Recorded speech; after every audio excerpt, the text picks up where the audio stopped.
right, welcome to a special live stream edition of Off the Menu. I'm Vincent Franchini from the top floor of the Tumblr House building, here with the credible Charles Coulombe. Charles, how are you? Ooh, credible? Credible. Sometimes it's good to be credible, you know? Sometimes it's better to be credible than incredible, wouldn't you say? No, it wouldn't. I mean, think of the incredible Blackstone, the great magician, or the incredible Mr. Limpet. Well, all right, maybe not him, but the incredible Griswold. Mm-hmm. I mean, incredible means you're beyond belief. You're just so overwhelming that I can see I'm not making much of an impression there. Oh, sorry, the glare from the top floor that, you know, because we're so close to the sun right now that just the glare from the top floor is right in my eyes. There we go. I think was going to say, it looked as though the sun was shining directly, you know, going to burn her out. And there you are, you know, that view that the audience is seeing. I myself have seen it perhaps 7 times in my life when allowed up into the presence under your brother's care. But now you're at the top floor. Yeah, you know, life's good up here. But you like it, do you don't miss our little studio down on the bottom floor? Yeah, it's much more comfortable up here, to be honest, you know? I mean, this is my new home up here, you know? But, you know, it's funny how... What about the reforms? Yeah, I was about to say, you know, it's funny how things can change, you know? Like, when I was initially promoted to president of Tumblr House, you know, I had all these ideals, you know? A month ago! I wanted to change things. I wanted to clean things up. But, you know, I have a board of directors to answer to, you know? And they're fairly prickly. And so, like, I mean, I could do reforms and go on this holy crusade to clean everything up. But, you know, that's just too much like hard work. And I'm pretty comfortable, you know what I mean? You know, I mean... You sold out! I let them do their thing. They let me do my thing. And you sold out! I didn't. Everybody's comfortable. Everybody's comfortable. I mean, don't we deserve a few well-earned comforts now and again? Oh, stop it, well-earned. Let me ask you, do the girls in the secretarial pool still have to be on the spell, right? Yes. Yeah, but do the motor pool guys have to keep the cars in repair all the time? Yeah. Everything we talked about, you thrown out the window. You betrayed all our ideals. I mean, that's one way to look at it. I don't know if I would look at it that way. Of course you wouldn't. I bet that's laced with branding. You don't know nothing. Boy, I success has spoiled Vincent Franchini. Well, you know, if it weren't for the stipend you people pay me, I'd quit. I mean, let me rephrase. What I meant to say was, I can sell out to. No. What I meant was, forget it.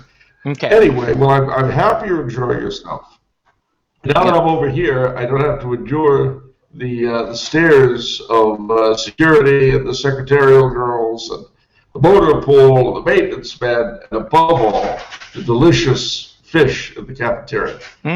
Yes. I bet you don't even know what they're serving in the commissary today. I have no idea. No idea. I hope it's something good. It's mackerel. Oh. It's mackerel. Well, you know, I mean, mackerel, I think, is an acquired taste, you know, and I think the people are used to it, so I think it's fine. I think it's just fine right now. Yeah, it's an acquired taste, especially when it started life on Monday as whitefish. Mm-hmm. Anyway, forget it. I don't have to eat there anymore, so I don't care either. So our school cafeteria is incredible. Really? You also eat well? You eat well over there? Oh gosh, let me tell you something.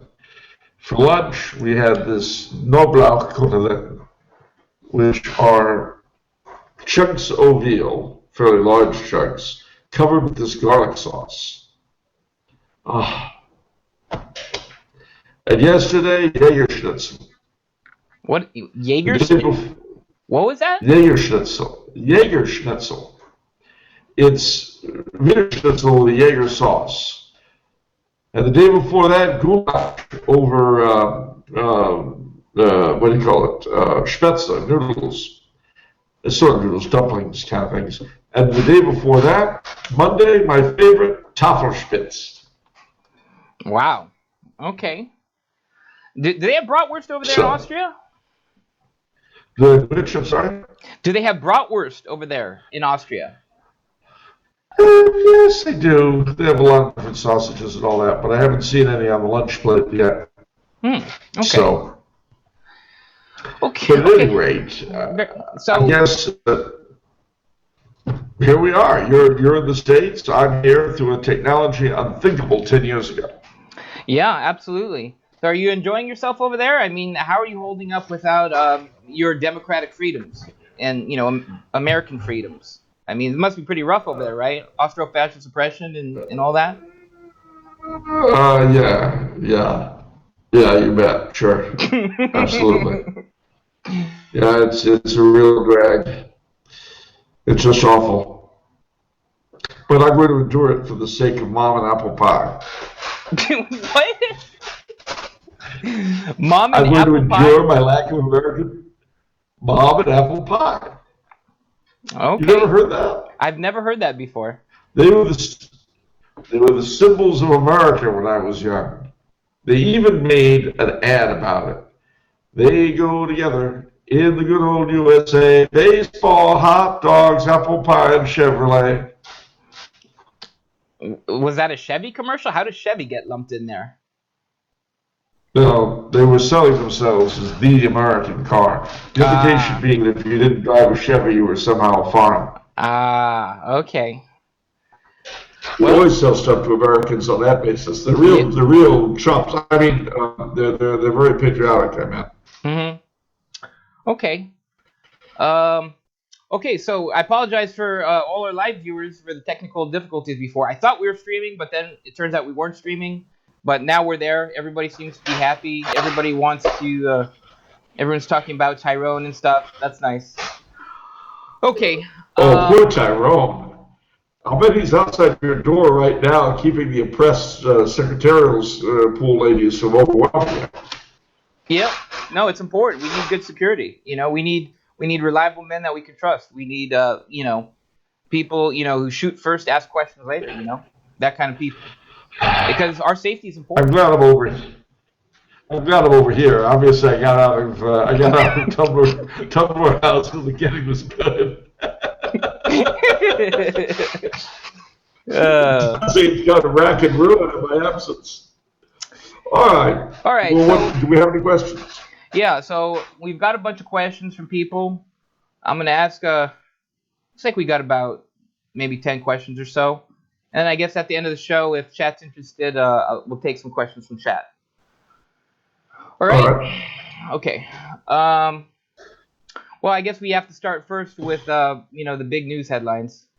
I know several people already asked about Kavanaugh, Pope Francis, McCarrick, and friends.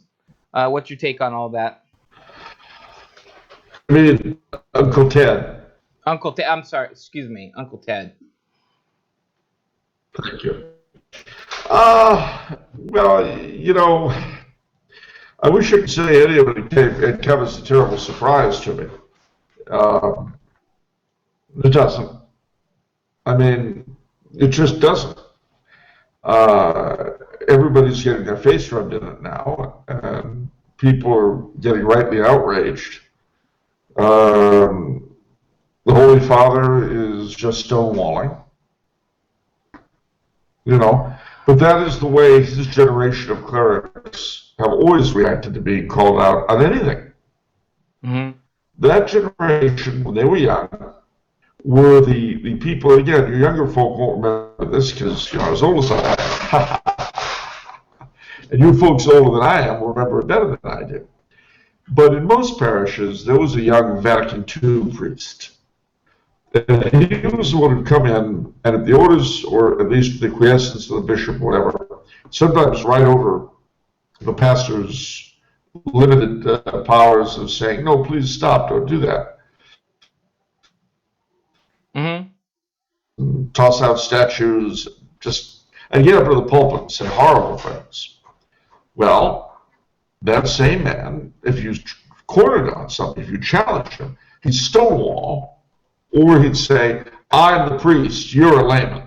You've got nothing to say. Where'd you get your degree in theology? Or something along those, he never addressed the issue at hand. It was always, I'm in charge, you're not, worm boy. Yeah. Now, mind you, don't get me wrong. Authority, obviously, is given us by God for a real reason. But it's not given to destroy the faith. It's not given for little creatures of, shall we say, men of, shall we say, less than normal ability of talent. Authority is not given to such persons to make up for the lacks in their own nature. But that's how they used it. Those same kind of guys in the 70s and 80s and 90s became bishops and then cardinals. And of course, as they went along, they based their sides without any check on them. And the same would be true for anybody. If you could do anything you wanted, and not only would nobody say no, but people would even praise you for it sometimes, you became a monster. Well, a lot of that generation of clerics had that happen to them. They became bishops, they became cardinals, and one of them became pope. And they've always behaved the same way. So I've had people say to me, how can the Pope say such things? I say, stop. Think of that young priest that you remember from 50 years ago, from 40 years ago. Would anything His Holiness says seem out of place coming from that guy? And they usually look at me and say, well, no. Exactly. And now one of their number is Pope, which chronologically had to happen.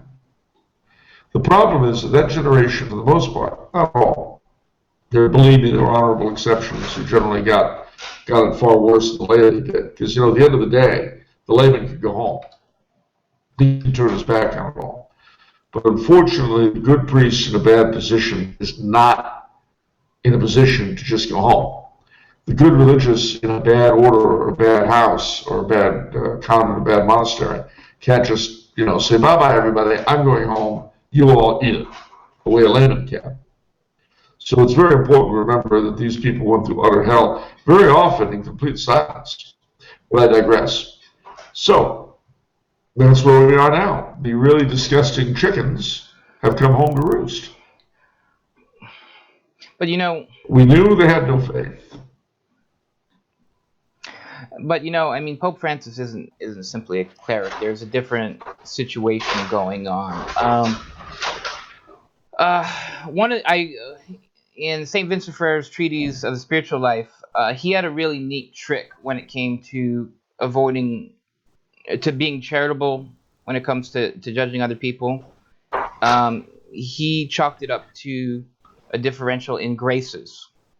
For example, he says, whatever good you do, chalk it up to the enormous amount of graces that you receive, and tell yourself that any normal man, given your amount of graces that you received, would have done infinitely better than you have.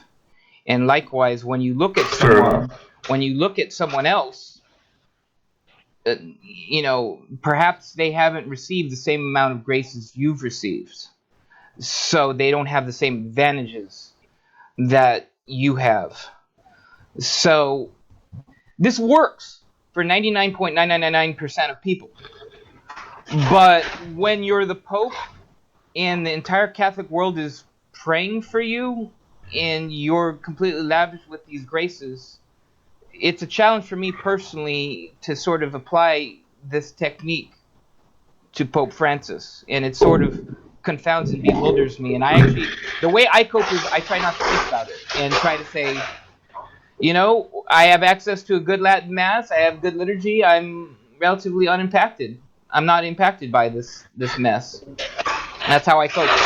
Well, that's a healthy way to deal with it, seeing especially that you can't do anything about it anyway, except pray, quite literally. But remember that Julius III one of my favorite bad popes because he was the most recent. And I begin to suspect that Francis will be remembered as another Julius III. He was horrible, absolutely horrible. But without his having such a horrible pontificate, we probably would not have had Pius IV. Because Julius was a reminder of the bad old days. A really good, hard reminder. And a lot of his problems were the same as the Pope's entourage appears to be. If you get what I mean. Wink, wink, nudge, nudge. Uncle Ted, call your office. Well, that's what I keep telling everybody is I'm spreading the gospel of Charles on this in terms of hope. It's, like after Pope Francis, I mean, like, I don't think anyone's having any fun. Particularly the higher. I don't think Cardinal Sarah's having any fun. I don't think a lot of our these high-ranking clerics are having any fun. So I don't think we're going to do this again. You know what I mean? Yeah, he's trying to staff as has been pointed out to me, he's trying to pack the College of Cardinals. But who knows? If this goes on long enough, 3/4 of his appointments may be in jail by the time the next conclave comes around. You never know. Gosh. Oh, okay. Always something to hope for. Yes. All right. Well, I guess we have to tackle the other big headline. I had stayed blissfully. Oh, did you want to say something, Charles? No, not a word. Oh, okay. I had stayed blissfully ignorant of the whole Kavanaugh thing. I'm very proud at how much I remained out of it. But I gave in. I had to watch the hearings, and yeah, now I'm consumed by it. So, what's your take on the whole Kavanaugh fiasco? Well, fortunately, it's been easier to stay out of it being over here. As far as the truth or falsehood of the whole Jordan Kavanaugh thing, of course, I have no idea. I wasn't there, kind of like everyone else. But there are several things to be drawn. One is, a lot of girls were in those days subjected to rape, without a doubt. And part of it was because of the relaxation in sexual mores starting in the 60s. Yeah. This is something nobody wanted to talk about. And it's something they're not willing to talk about now, if you'll notice. I mean, by the time I came around, parents had no problem. Came around, I'm talking about the late 70s, in high school. Parents had no problem with their daughters going unescorted to parties. Uh-huh. That's crazy.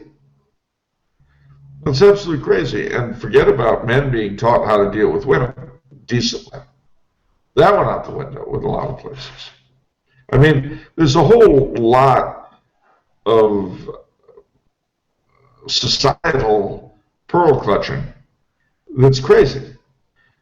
We became heavily sexualized in the 60s. The message then and now has been have sex, have sex, have sex, have sex, have sex. Well, if you're a normal person, that will affect you in a certain way. If you happen to like chipmunks, that will affect you in a certain way. The chipmunks in the local park may not be safe. And when I say this, I make light because that's my nature. But the truth is, it's a horrible problem that was unleashed by the breakdown of standard morality. And no one is going to address that. Right. I mean, no one is going to talk about the point. Yeah. Well, see, that's one of the things that I always think of. It's so weird. It's like, as you say, the impression, especially as a young man, the impression that you get from television in movies is that everyone is having sex all of the time, and if you're not having sex, you are out of it. And we hypersexualize everything, and then we're shocked when it goes the wrong way with people. You know what I mean? When It's like, well, you did that. I mean, that's what we're doing. So you get unstable individuals, and then it's like, well, of course, they're jealous, and they need to get sex to fit in or whatever. So yeah, it's the same thing. It's the same thing with guns. To me, you have all these actors who are anti-gun and everything, but I guess they don't care enough to actually, to keep them away from violent movies with gunplay and all this and that, where action movies and all this and that, because that's where it's glorified, isn't it? I mean, Yeah. so I think if they really would stick to their guns and their principles, they would avoid such roles. But I guess money's. How about co-ed military training? I mean, how crazy is it to put guys and girls at their most sexually active age together under very, very high pressure circumstances? It's madness. Now, as far as the Jordan Kavanaugh issue goes, I don't know.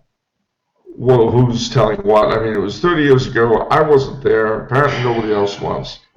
Something happened to her. The Democrats very intelligently enlisted every victim of rape in this country on their side. Yep. That, in the short run, was a smart move. But it was what's that? But I'm sensing a well. It's going to have long-term consequences because you see, one of these days, the shoe is going to be on the foot. I really pity the next candidate for the Supreme Court, especially if he or she is appointed by a Democratic president. Why? This is going to become standard. Is it? And yeah, absolutely. I don't remember us doing that, as Senator Graham said. I don't remember us doing that for Obama's picks at all. No, but that won't happen again. That won't happen again. And I mean, don't get me wrong. It seems obvious to me that had Kavanaugh not been seen as the enemy of Roe v. Wade, none of this would happen. Uh-huh. I can tell you this much, though, because it has happened. And again, I don't know Kavanaugh from Adam. I've never met the man, and I certainly can't read his mind. But I'll say this. If I were he, and I managed to get nominated, Roe v. Wade would be toast. Mm-hmm. I was talking I think there was a good... Oh, go on. I think there was a good chance, frankly, before all this started, I think there was a good chance that he would have let it slide. That's the way people that get into judgeships do, Yeah. I mean, that's why Roe v. Wade is still with us after all these years. But they made an enemy. And if that man gets on the court, he's going to overturn settled law? Is that what you're going to do? You're going to overturn settled law? It's settled, Charles. It's settled. You can't overturn settled law. You mean like Dred Scott? What's that? Yeah. What's that? I don't know what Dred Scott is, so that means it's not important. Ah, very good. You are in California. All right. Dred Scott was the decision that declared that a slave remained a slave even in a free state. Mm-hmm. Or for that matter, Plessy versus Ferguson, which established Jim Crow as the law of the land and got overturned by Brown versus the Board of Education. That was settled law. All sorts of things have been settled law that aren't now. Well, that was over 100 years ago. I mean, times have changed. Brown versus the Board of Education? I don't think so. That was 1954. The country was still in startup mode. We were still kind of figuring things out. But now we figured things out. Life is good.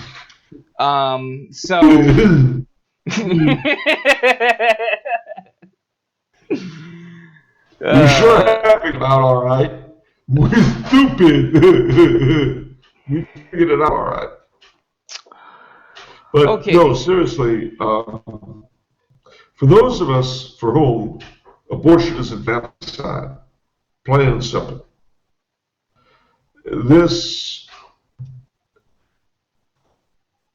well, let's put it this way.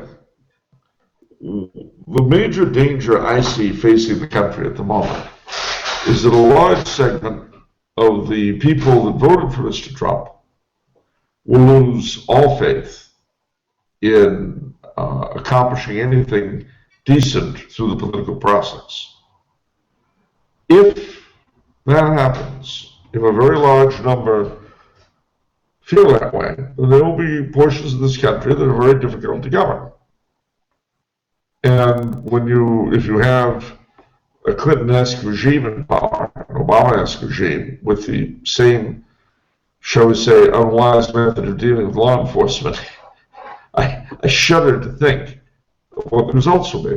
Mm-hmm. Fortunately, California will be fine with our three genders voted by the Assembly. We'll be good. Oh, we'll be good. We'll be good. But yeah, life is good in the Golden State. Your buddy Feinstein did a great job at the hearing. Actually, no, she didn't. She dropped the ball. Yeah. Did you hear about Feinstein? Your buddy. I heard nothing. I mean, I've been a fan of hers since she picked up the pieces in the wake of Harvey Milk's murder. What was she up to? What she did? There was this thing where she, Dr. Ford had a psychiatrist note or whatever. Or wait, no, I forgot what she had. Something was leaked to the press, and nobody had it other than a very select amount of people. I think it was like Dr. Ford's lawyer, and then Feinstein's crew, and somehow it got leaked to the press, and nobody knows. Nobody knows who leaked it. It's a big mystery. Yeah, but the Republicans sort of big mystery. The Republicans sort of asked, and she's like, "Well, no, I didn't ask. I don't know if my staff leaked it or not. Maybe they did. Maybe they didn't." And then like somebody whispered in her and was like, "Oh no, I did ask them, and they didn't leak it." But anyhow, nice. Yeah. Anyhow, well, let's move on. This is a topic. Yeah, I just wish.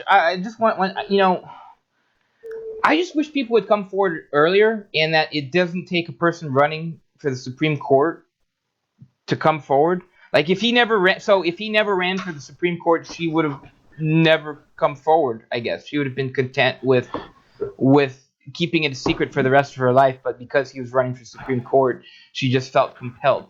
That's weird to me. That's really weird. Well, it's hard to say what a rape victim will do. And we don't know again. Look, what I find most annoying about this is the use of rape victims for political purposes.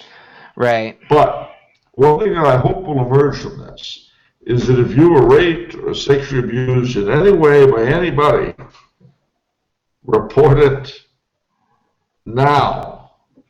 Do not wait. Yeah. If we have learned anything from Harvey Weinstein and Bill Cosby and Uncle Ted McCarrick and all these guys, if we've learned anything from them, it's that you got to talk to somebody straight away. Even if the person is very powerful and you're not likely to be listened to, because if you don't do that, eventually they'll point at you as a gold digger, as someone who's just trying to make, why are you suddenly coming up now? Well, in real life, to be honest, there are a lot of reasons why people never came forward with stuff. In Hollywood, which of course, when it comes to pointing the finger at everyone else, it's very righteous, but, in-house, it's different. In Hollywood, given the casting couch, nobody would go against a guy like Weinstein. Nobody would go against a guy like Cosby. And I'm sure it's the same in politics, in the church, in Boy Scouting. I know it's the same in Congress. that in the city of Washington, where the age of consent is 16 by act of Congress. Yeah. That's why the page scandals have never resulted in arrests, just so that everyone bears in mind the context in which all this is going on. Bear in mind, we're having hearings in the middle of a bordello. We need to remember that. Yeah. But at any rate, yeah. Report now. The funny thing, I saw this an interview or an article on the casting couch, and all these women who weren't anonymous. It was like I don't know if Susan Sarandon was one. I forgot some of these people. Charlize Theron. They all named scenarios, like stuff that they had to do. Like I remember one had, they all named like situations where they, sexual situations that they were involved in with directors, but they didn't name any of the directors or producers or whatever. And I thought, wow. Why don't you just give us a name, And who are these people? Well, it's been the same with a lot of big name photographers. If their models wanted to work with this or that major photographer, yeah, they were expected to put out. That, I mean, this sort of thing, everyone likes to point at the age of madmen as the time when women endured a lot of this, and they did. They certainly did. But the fact that we're, on the one hand, attacking the forms of respect toward women is hypocrisy. Yeah. That we dare to do that, on the one hand. On the other hand, that we're really as licentious a bunch of morons as ever crawled around. I don't know. Anyway, what else we got? Let's do one tangent, because this is one thing that's interesting me. I always like citing people on the opposite end of the spectrum when we can agree on something.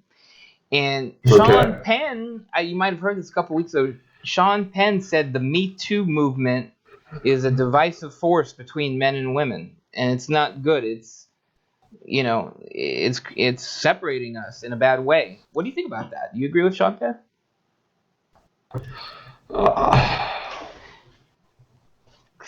I don't know. I mean, one of the problems with our culture as Americans is so often something begins with a valid point and turns into witchcraft at Salem. I think of the McMartin school case back, 20 years ago, whenever it was, 25 years ago. And then again, we have this whole thing with men going their own way. Yeah.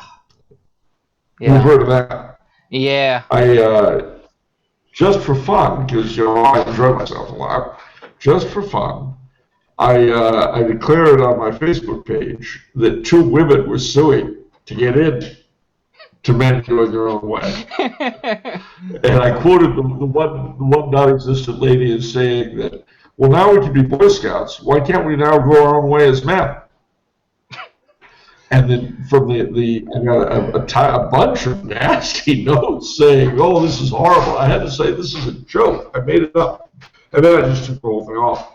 But it shows you how tense the atmosphere is, that you can't even joke anymore about things like that. Yeah. I mean, and to be honest with you, the way things are now, I would not be surprised if some woman sues at some point to get into men going their own way. Yeah. Not that there's anything to sue or any central demand, but you see what I'm saying. Yeah. I don't know.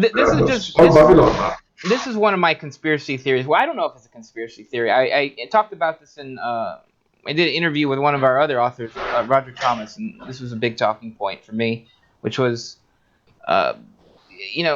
everyone's being pulled apart from each other. Men from women, black people from white people, or minorities in general, and parents from their children.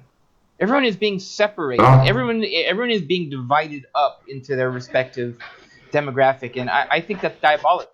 I think that I don't know if that's like an intended plan or if that just, if there are people in a back room planning this out, or if this is just sort of an organic thing. But as you say, I mean, society is slowly unraveling, and everyone is getting more and more divided on these lines, and it's kind of tragic, to be honest. Well, yeah, I mean, it's getting divided and crazy. So that, for instance, on the one hand, thanks to the whole Kavanaugh debacle, one could see where a person who is liberal would say, oh, well, if you're a Republican, you're in favor of rape. And contrary wise, you can see where someone with the opposite point of view would say, oh, I see, so if you're a rape activist, you love abortion. Yeah. Well, neither of those things follow. Yeah.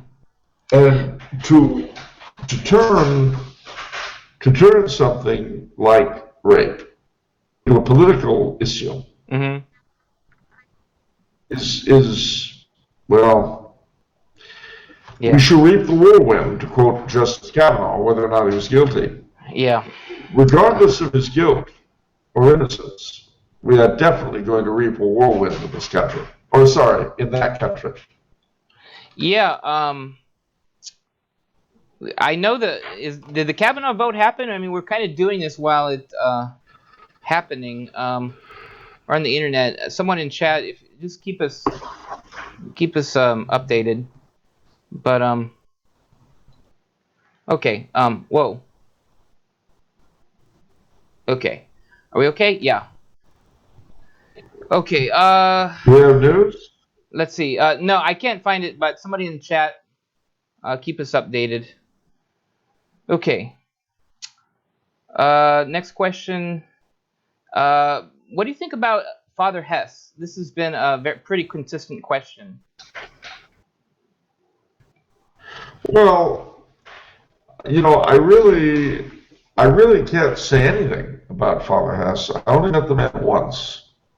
It was not a terribly pleasant occasion, but that might have been as much my fault as his, and he's dead now. So I don't really have an opinion on him. What do people know him for? Well, he was known in the United States particularly for a series of talks he gave and a series of videos he made of those talks.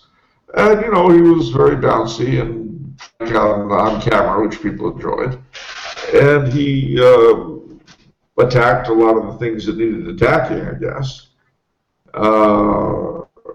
Okay, well, that's honestly, I've never seen any of his videos. I never went to one of his talks.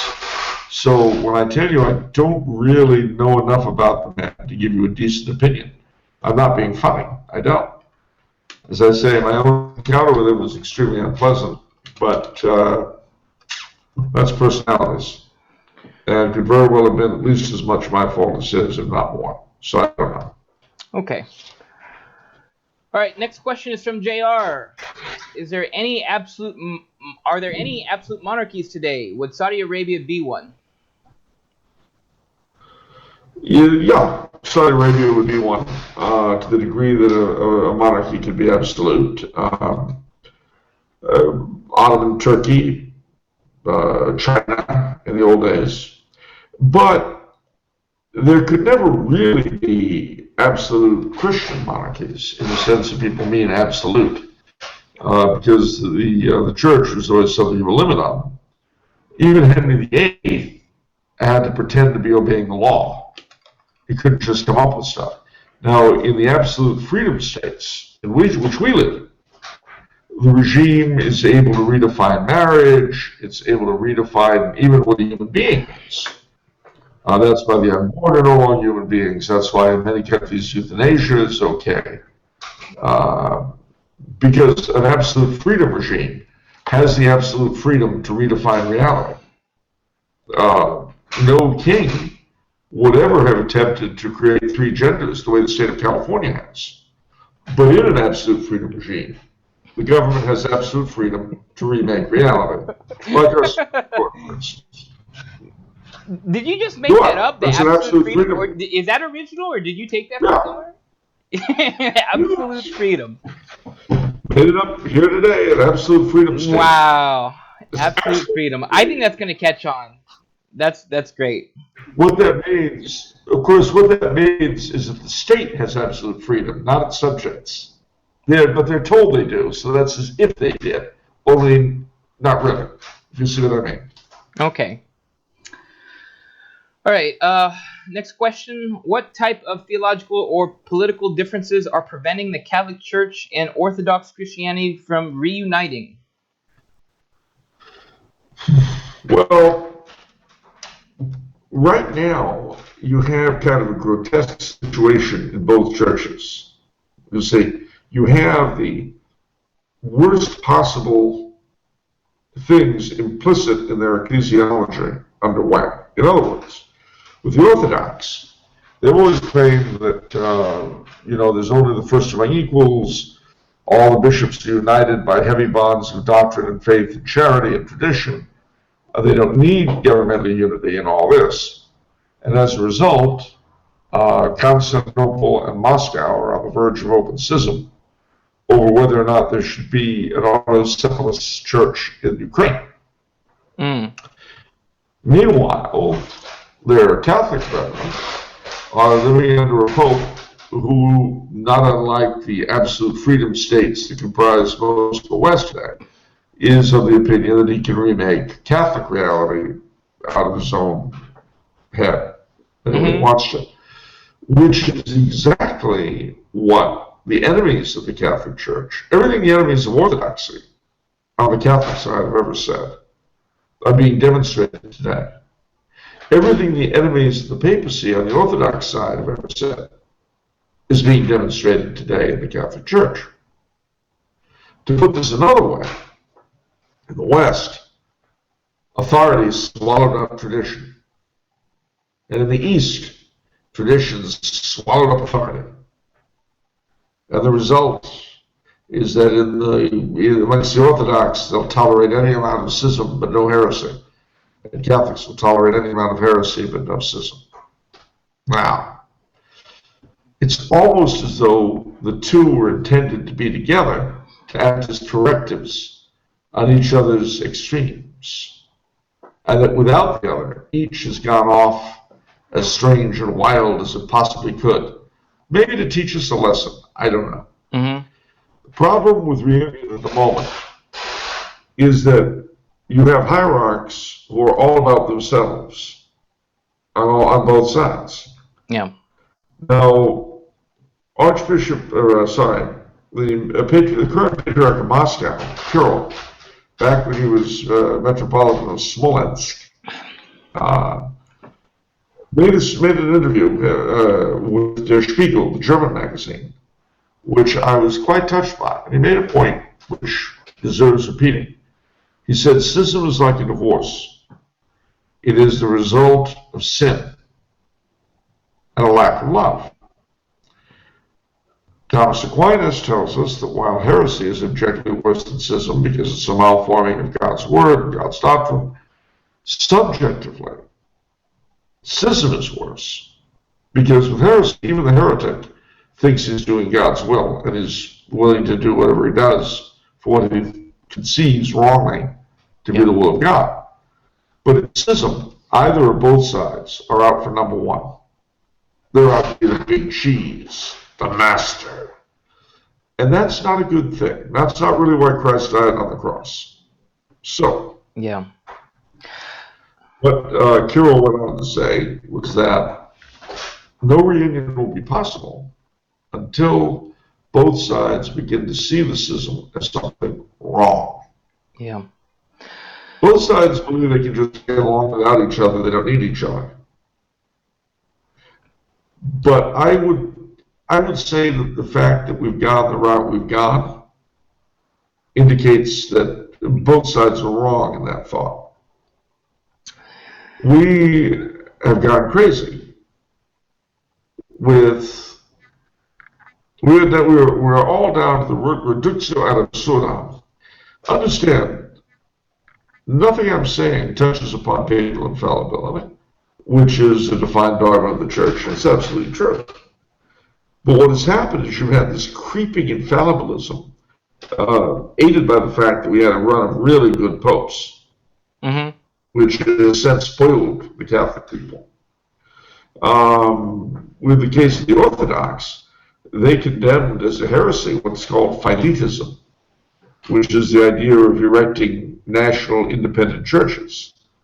But what was condemned in the 19th century as a heresy became their standard way of doing things.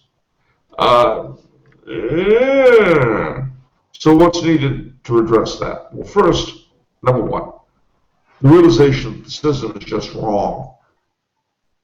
Yeah. And that whichever side of that divide you're on, the people on the other side are your brethren whom you should try to love. Two, we should focus on what remains in common. The apostolic succession, devotion to Our Lady and the saints, miracles, the church fathers, etc. We should focus on that. There are various shrines, Pochave and Czestochowa, to Our Lady, Bari to St. Nicholas in Italy, that are common to both Catholics and Orthodox. Those places should be particular places of prayer for that kind of reunion. And obviously, when we say reunion, what are we talking about?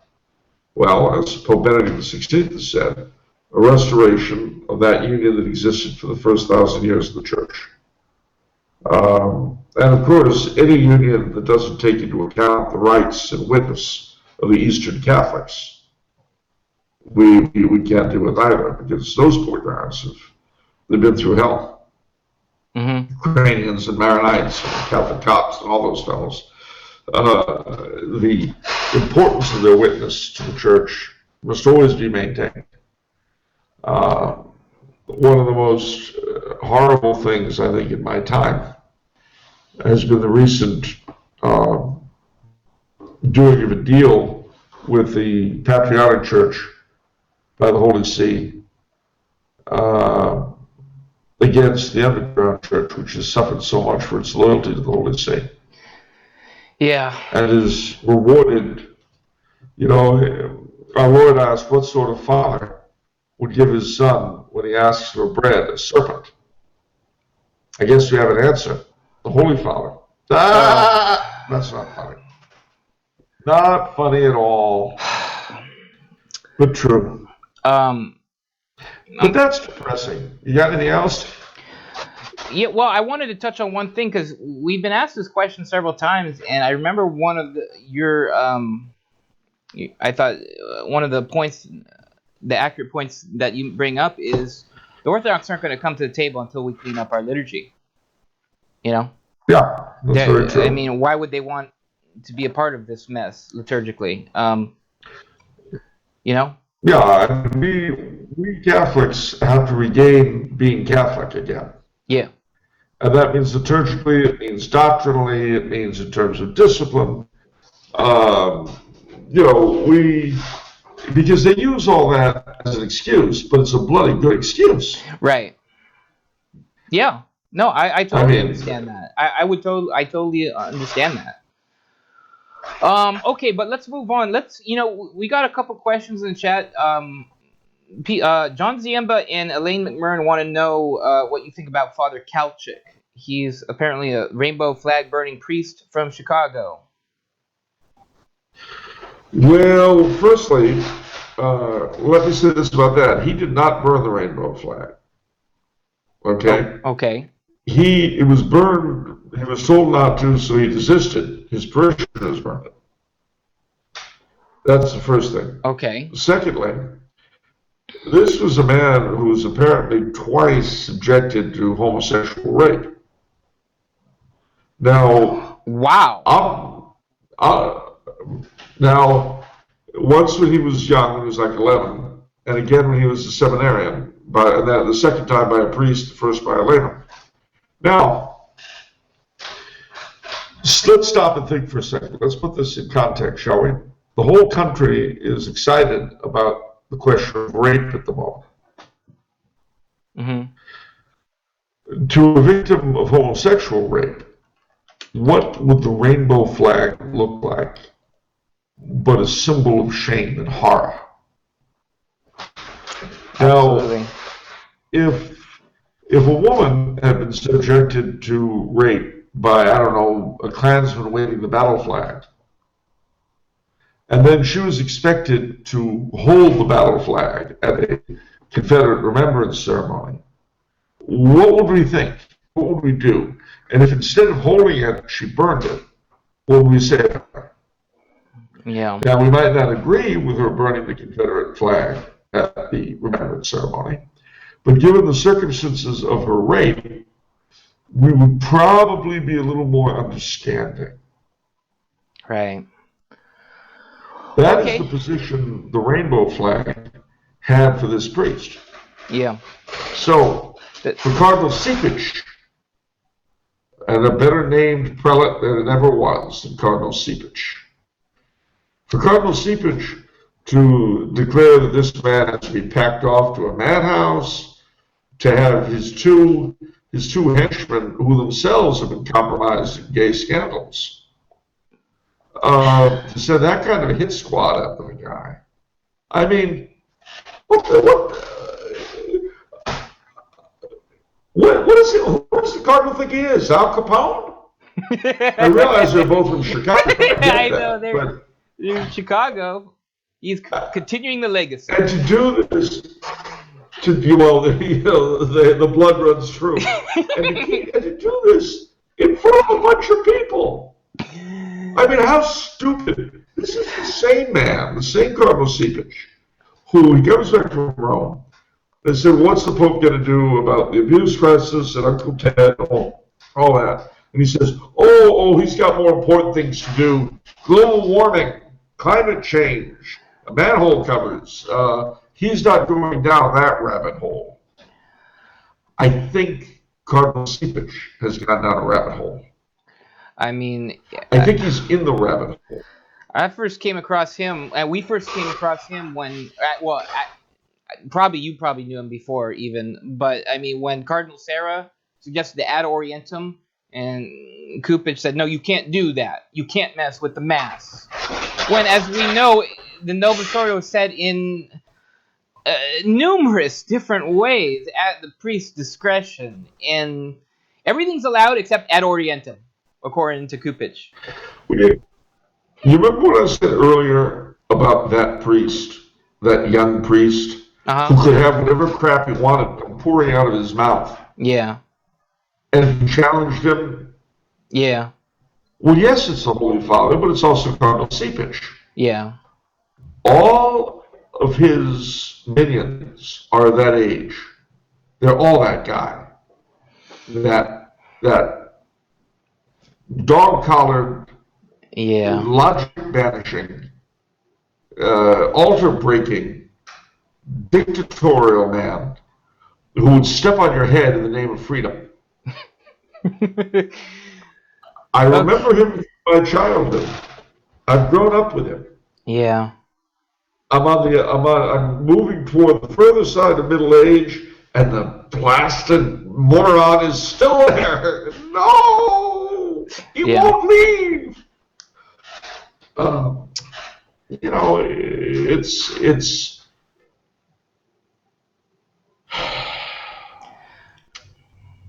What can you say except it's time for them to go now? You see, imagine that generation of clerics as a bunch of crazy 60s teenagers who took the church out for a joyride. And they knocked over some fire hydrants on the way and run down a few motorists, killed a few dogs. And now they're about ready to drive the car into a tree. It's time for them to get out from behind the wheel. Mm. The car, fortunately, this car is indestructible. Yeah. They don't make them like that anymore. This is your great grandpa's 1932 Woody. It doesn't matter what you do to the stupid thing. It'll just keep driving. But these joyriding clerics, they need to get their feet off the clutch, their hands from behind the wheel, their rear ends out of the driver's seat, and go bye-bye. Mm-hmm. However, I'm afraid only age or incapacity will do that for them, or death. right. I don't mean death as a threat, the way Cardinal Caesar's men did toward the priests. I don't mean it like that. Death will come to you naturally over as you get old. Right. That's all. I don't want to come across as a priest from the Archdiocese of Chicago. Yep, of course. All right, we got another question in the chat. Thank you for the donation, YJ. He asks, actually, this is a very important question, in my opinion. He says, do you think the talks of the Pope needing to step down sound like an open door to Americanism? This is the problem. And frankly, I would rather the Pope not step down. I would rather he stop being what he's been and play the Pope. Can you be a monarchist and ask that? I mean, can you have this belief in authority, and then suddenly you believe authority resides in you, where popular demand can cause a... Well, see, this is the problem. Yeah. If he steps down, it would in some ways be a lot worse than anything he could do staying on. I mean, it was bad for Benedict to step down. For this man to step down, despite what he's permitted and perhaps what he's done, this would be a bad thing. I mean, isn't that like a slippery slope? Like any little disagreement, then you're gonna get people. Oh, now you step down. Absolutely. I don't like it. I don't like that at all. I don't believe in that. As bad as he is.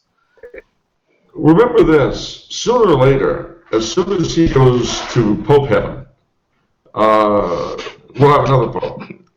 Yeah. And that Pope, or the one to follow him, sooner or later, we're going to get a decent Pope again. But stop and think. A decent Pope automatically means an enemy of the world as we know it. But that's just a given. And the pressure that will be brought to bear on that Pope will be enormous. If this creature resigns, I mean, he's left already a lot of useful precedents that I'm sure he didn't mean to. For instance, the next Pope is going to be able to fire everybody he wants in the curate. And just toss them out on the rear, which you could never do before. It just wasn't done. But Papa Francesco did it. So, say Pope Innocent the 13th or 14th, 15th. Say he becomes Pope. And he says, you know what? No more of this. He'll be able to reject all of Francis's people like that, and they'll have nothing to say. Yeah. So that was a good thing, in a sense. If he resigns, though, that would be a bad thing. Yeah. Personally, I pray that he reform. Failing that, it's in God's hands. Okay. We have another question. Thank you for the donation, Todd Bird. He asks, can ordinary priests licitly offer the Sarum Mass? Well, that's a good question. The answer is, of course, I'm not a canonist. I don't know. But having said that, given that the Sarum rite was one of those, the quo primum specifically accepted in the sense of making an exception for.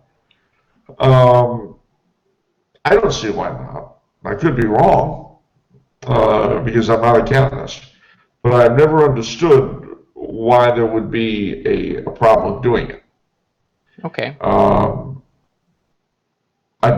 Again, and I'm open to correction, of course, because I really don't know. I'm not an authority. But there's... I don't see any reason against it. But as I say, if somebody out there, has their canon law degree and can show me what's wrong with it, I'm subject to correction. I'd love to see the Sarum rite come back, frankly. Okay.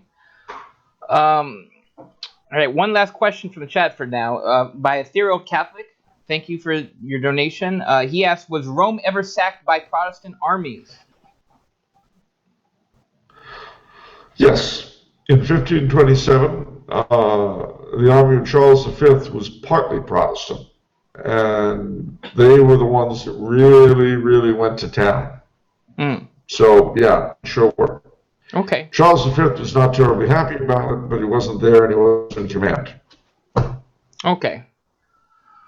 All right, let's get back on track here. Let's get through some of these questions. All right, Pangolin asks, what do you think about Catholicism in Poland? It seems to be nationalized in a way. Catholicism in every country is nationalized in a way. Every Catholic country has an attribution of the Virgin of its own, very often a sort of, especially in Europe, a sort of foundational covenant between the first Christian king, God, and the church. And very often, that country will have a specific role, a version of Catholic history.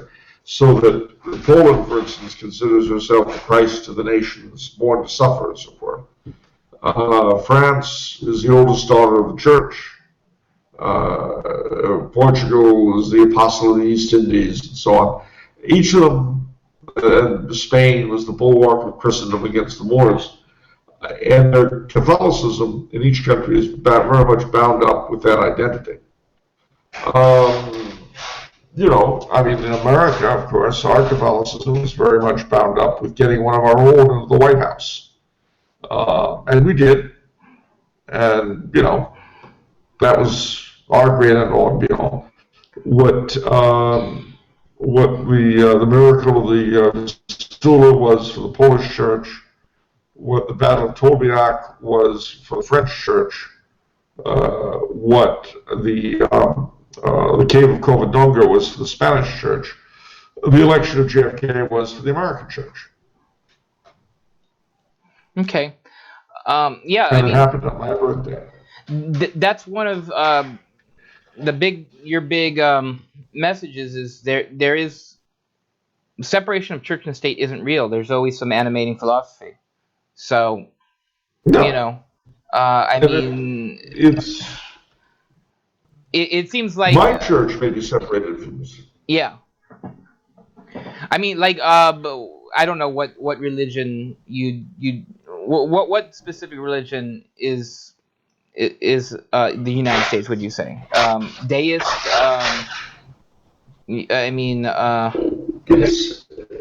It's hard to describe, and it's been going through a period of alteration in my day. Yeah. When I was young, you had this sort of religion of the state, this Americanism that revered the flag and the Liberty Bell as holy objects. Washington and Lincoln were saints, basically, and people like that. But at the same time, you had a sort of basic underlying Protestantism, which saw the Protestant Lord's Prayer in public schools and things like that. Going to the church of your choice. Every major newspaper on Saturday would have a religion section, and it always bore that message: attend the church of your choice. And Eisenhower was the one who really summed that up best when he said, everyone belongs to a church, and I don't care what it is. Right. I love that quote. Yeah. And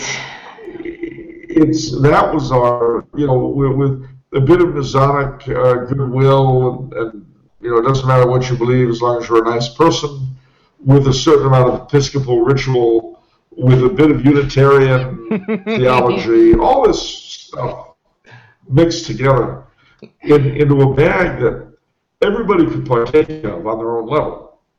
You say Catholics good, Protestants good, Jews good. Anybody really could. Every civic organization had its chaplain, regardless of where he came from. He was a chaplain first and a cleric of whatever faith second. And yet, that was whatever it was, that was our national faith.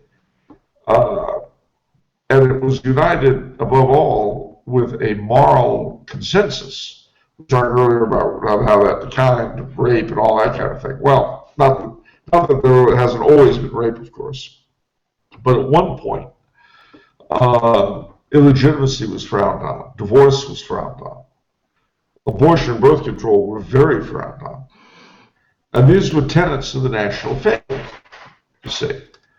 And just about everybody, except a few strange people, agreed on it. And in the 60s, that exploded. But with that moral consensus gone, everything else kind of with it.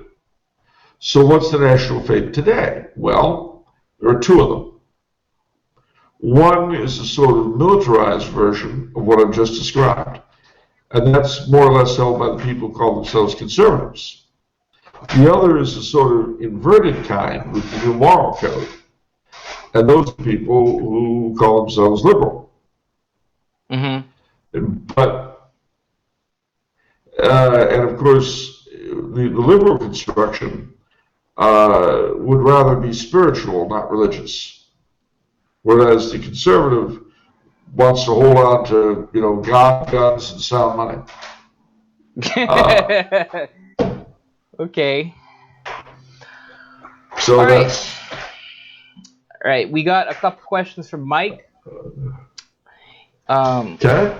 He says, I think you have a little bit of lint on your left shoulder, Charles. Which is kind of strange for him to say that because this question came in yesterday. So we have I don't know, this guy can see the future or something. I don't know what's up with that. Maybe he's got a camera installed in my room here in Austria. Whoa. That's weird. That's pretty weird. I'm officially weirded out. Yeah, good. Okay, he says, anyways, I've been reading Star Spangled Crown recently, and among other things, it got me thinking about the intersection of technology, political power, and the concept of new wine in old wineskins. All right, here's so he's got 4 questions for you. How would a modern monarchy of the type of which you envision avoid the temptation of using technology to become a surveillance state not unlike the Star-Spangled Republic? Good question. I don't know. A lot would depend upon both the monarch and his people. Remember, it's a work of fiction. It was not, it was intended to get people thinking. It was not intended really as a prescription for all of our ills. All I can say is that if the monarch had real power, he would also have real responsibility, i.e., there'd be somebody to whom we could talk directly about the way things were going, as opposed to our current system where somehow these things happen and no one, the buck doesn't stop anywhere. You can talk to your representative. So, yeah, and you can talk to the wall. What? What? How is that? Well, what you do is you turn like this. You can't write to your state representative. You can't talk to him. I mean, have you ever actually done that? Well, do you know from personal experience? I have. I can tell you what happened. It was when Senator Boxer Shorts, Barbara Boxer, she declared on the floor of the Senate that no Catholic who believes what his church teaches should ever be allowed to be a judge. And I digested that and I wrote her a letter. And I said, Dear Mrs. Boxer, I read what you said about Catholics who believe what their church teaches not being allowed to be judges. And I understand how you feel, given your point of view. I'm willing to make you a deal. You, in return for our not paying your taxes and dying in your wars, you can turn this country into whatever kind of a toilet you want to. Signed, yours very sincerely, Charles Coulombe. And I got a very nice letter back. It started, Dear Mr. Coulombe, Senator Boxer has asked me to thank you for your interest. So, there you go. So do you think they actually read it, or it's just automated? I don't know. Even if they read it, it wouldn't have meant anything. Okay. Don't forget, I live in an absolutely free state. Yeah, Yeah, absolute freedom. Yeah. Oh gosh, So we're that, okay. We're getting more questions from people because they keep donating. Okay. oh Right. well, if you donate, you get answers. That's the way Yeah. it works, Yeah. kids. All right. YJ asks, how do you? I'll stay here. If you got the money, I got the time. There you go. There you go. YJ asks, how do you see Islam affecting European Catholics?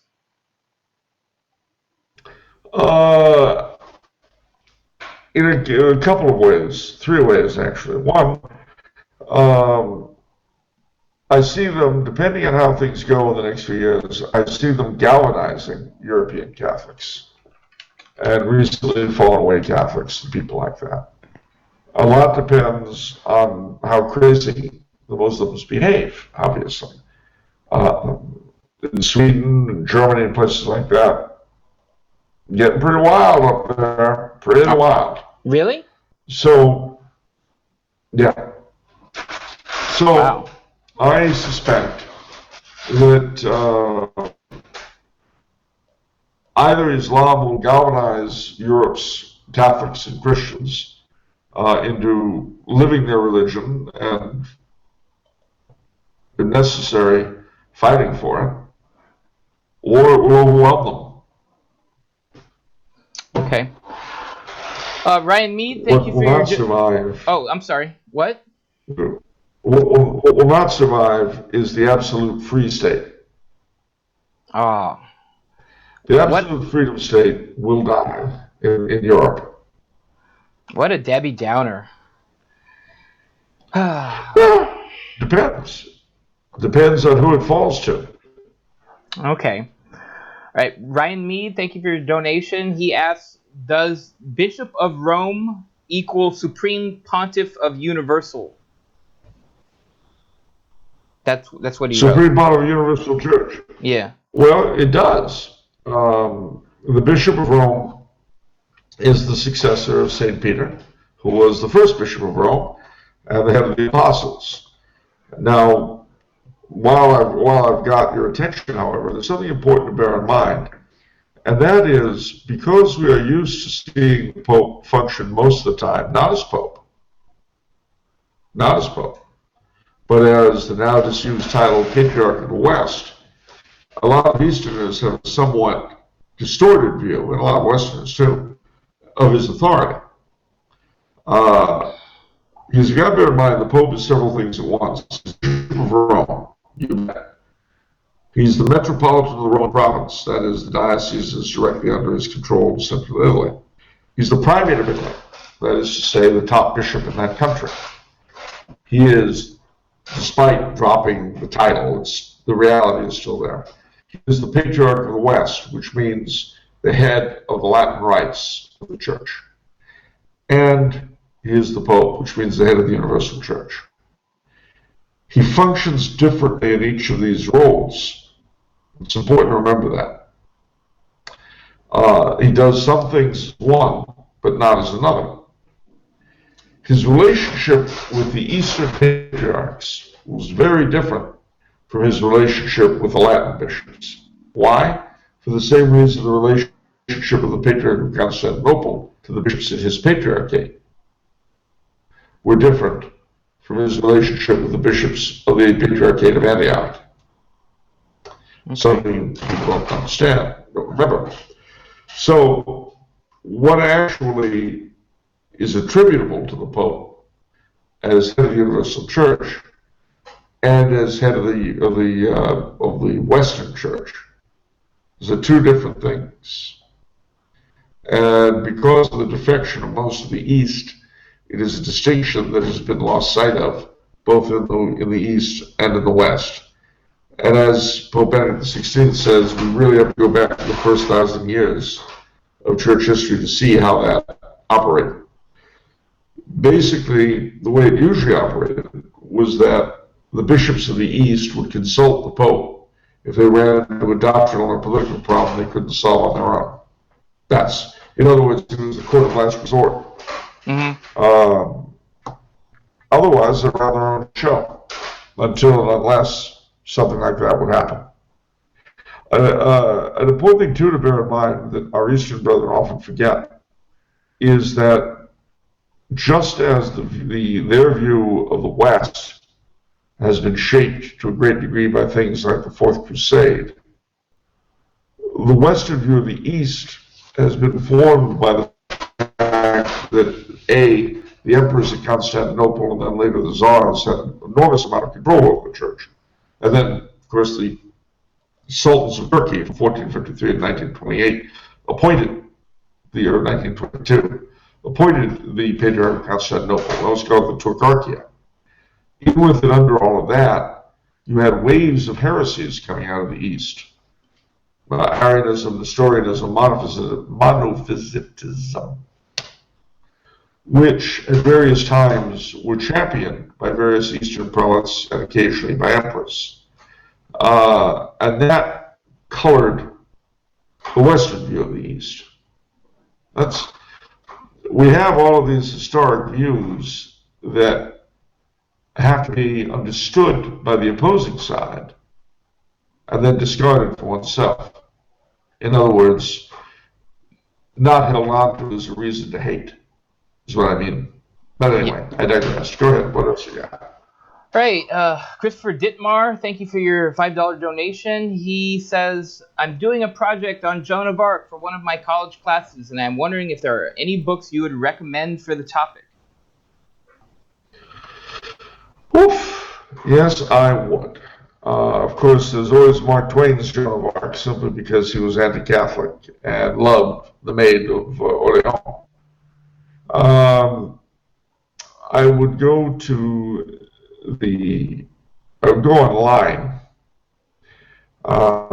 There have been several biographies of Joan of Arc. There's one by 10 books. I don't remember the name of the author. But also, there's the Mise de Jeanne d'Arc, I think it's called, or Compagnon de Jeanne d'Arc, one or the other. It's in French. You want to use the Google Translate. But all I will that site tell you a great deal about. I think it's the Association Universelle des Amis des Compagnons de Jeanne d'Arc, something like that.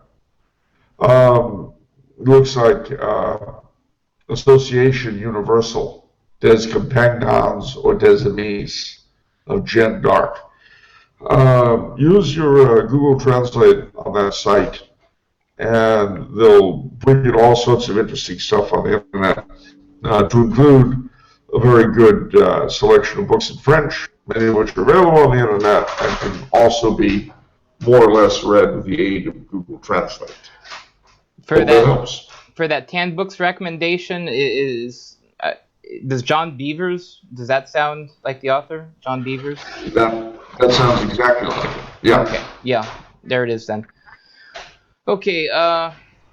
Wait. Let me see. Let me get back to chat here. I know we had a couple more questions. Who was right, Barlaam or? Question from CS. Who was right, Barlaam or Polemus?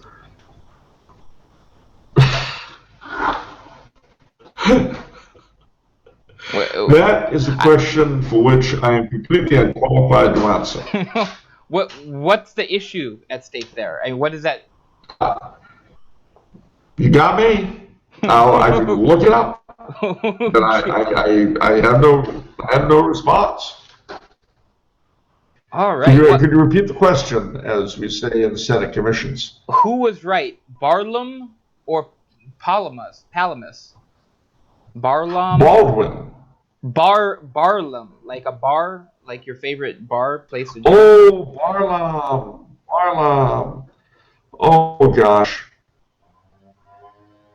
You know, that story is tinkering on the edge of my memory. Barlaam. No, I'm sorry.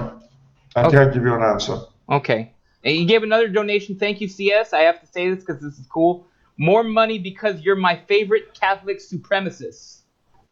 Thank you so much. Oh. Thank you. All right. Let's get on with it. Another question from Mike. How would said monarchy avoid the lure of usury and the disordered desire of profit above all in economics? Well, like everything else, you're not going to have perfection, and that desire will always be with mankind. A lot will depend upon the nature of the monarchy again, on the nature of the king, on the way the church is operating. It depends upon a lot of stuff that you can't take as given. I don't know. Okay. A lot depends on a lot of imponderables. What else you got? Okay. How would said monarchy prefer a confessional state or one with a state religion where clergy are employees of the state? Well, no. The problem with having the clergy as employees of the state is just that they become employees of the state. Remember that a confessional state does not mean a complete union between church and state. They remain separate entities. It's just that those elements of civil life that pertain to the soul, the moral aspect of the law, for instance, education, that kind of thing, welfare even, are guided by the church, or very often as the church agencies. But it's not the same thing as the church being a branch of the state, the way it was in the early Protestant state churches. So that's important to bear in mind. The part of the problem with making the state churches in Northern Europe kinds of organizations they were is that because they were no longer independent of the state, they were no longer able to act as the conscience of the state. So, for instance, your other question about usury and all that, well, those things would be much easier to deal with when the church is sufficiently independent and sufficiently strong to act as the conscience of society and of the state. But whether or not that happens in a particular case, you'd have to live to see. Okay. Mike's last question. Why do we say that God is offended when we also know God is impassible? Wouldn't it be more effective to say that we transgress God's divine law and that such behavior is destructive? I find it primarily problematic when these emotive descriptions are used when talking about God the Father. I'm interested to hear your thoughts. That's a good question. Well, it is a good question, and the answer is those images come down to us from Scripture and from tradition, which I will always trust Scripture and tradition over my own instincts. Okay. Yeah, of course. No, well, you say of course, but it's a huge temptation, not unlike that, to economic greed, as you earlier referred to, that is always with us. We all, on some level, want to remake God in our image. We want him to be the kind of God we would like, maybe if we were God. Yeah. And this is something that, as I say, we all want to do. There's the old joke, of course, about the Unitarian lady in Boston. And she was asked why she couldn't believe in the divinity of Christ. And she said, I cannot believe in a God who named his only son after my God. Jesus. Wow. Okay. Well, she couldn't believe in such a God. And frankly, one of the things that we always have to be on guard against is that whole I couldn't believe in a God who, ... Well, pardon me, but who died and made me God? I know. Well, that's who am I? Yeah, I know. You know what, that person, whoever says that, they need to listen to your talks on God and reality, because they're ascribing human qualities to God that God doesn't have. No. We make allowances for other people because we're human and we're also bad. God doesn't have that problem. God doesn't. No. So He is who he is, oddly enough, and that's what he calls himself. He is who he is. yeah. We are who we'd like to be. But no, I mean, there are things I'll admit that I always had trouble with, the poor Canaanites. But were they really poor Canaanites? Or were they atrocious and disgusting, like so many of us are now? Mm-hmm. I don't know, I wasn't there. Same with Sodom and Gomorrah. They're worse than we are? Are we better than they were? I don't know. I wasn't there either. I'm so happy I haven't been in most places. Okay. What else we got? All right, next question is from Justin Weaver. Should traditional Catholics be pushing for more reverent practices in local Novus Ordo masses? For example, the use of Latin instead of vernacular, music other than folk songs that no one under the age of 60 enjoys anyway, incense, ad orientem. Or should all time and effort be devoted to the promotion of the Tridentine Mass? I think it all depends on where you are. In other words, one size does not fit all. What are your circumstances? I mean, if you've got a young priest who knows how to say the Tridentine Mass, or an old priest who knows how to say the Tridentine Mass, as Linda said, that's one thing. If you've got a young priest who's got a lot of the right instincts, the right notions, but doesn't know how to say the Tridentine Mass, and for whatever reason is not as yet in a position to say it, well, that's a house of a different color. Also, you've got to bear in mind that for a lot of lay people, the jump from the liturgy there where they know bad folk songs and all to decent liturgy would be enormous, huge. And one has to make allowance for them too, because they are, after all, Catholics of sort. And many of them are very devout. So what you need to do in cases like that is to start altering things bit by bit. I'll tell you, it's even seemingly a small thing as the regular English Novus Ordo said ad orientem. Makes such a difference. You know, another thing that made a difference was the new translation. That was a big help. I mean, without a doubt, it was a huge help. So, we have to bear in mind that dumping the changes on people, the good changes on people, can be in its way as bad as dumping the wrong ones were 50 years ago, if it's done in the same spirit of nastiness and brute force that was done to us back then. Everything needs to be done out of love and affection for the people you're doing it for. And who could that be truer of than your fellow parishioners? So I would say, if you can work to get a Tridentine Mass in your parish, for heaven's sake, do. And one thing you'll notice is that when that happens, very often the level of the Novus Ordo at that parish will rise all by itself, especially if the same priest is doing both kinds of Masses. But, again, use prudence, carefully look at the situation you're in at your own parish. I mean, I can very well see in 5 or 10 years' time when there's a special folk mass for the extremely elderly, so they can rock out and feel with it when they're, well, I mean, take myself, I'm 57, when all that stuff came in, I was little and thought it was ridiculous.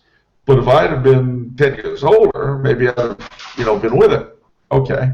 So let's say instead of being 57 now, I'm really 65. Okay, perfect age for that. So I'm 65 years old. I don't want the Tridentine Mass. It's not what I grew up with. It's not what I love. It's not what made me feel like I was alive.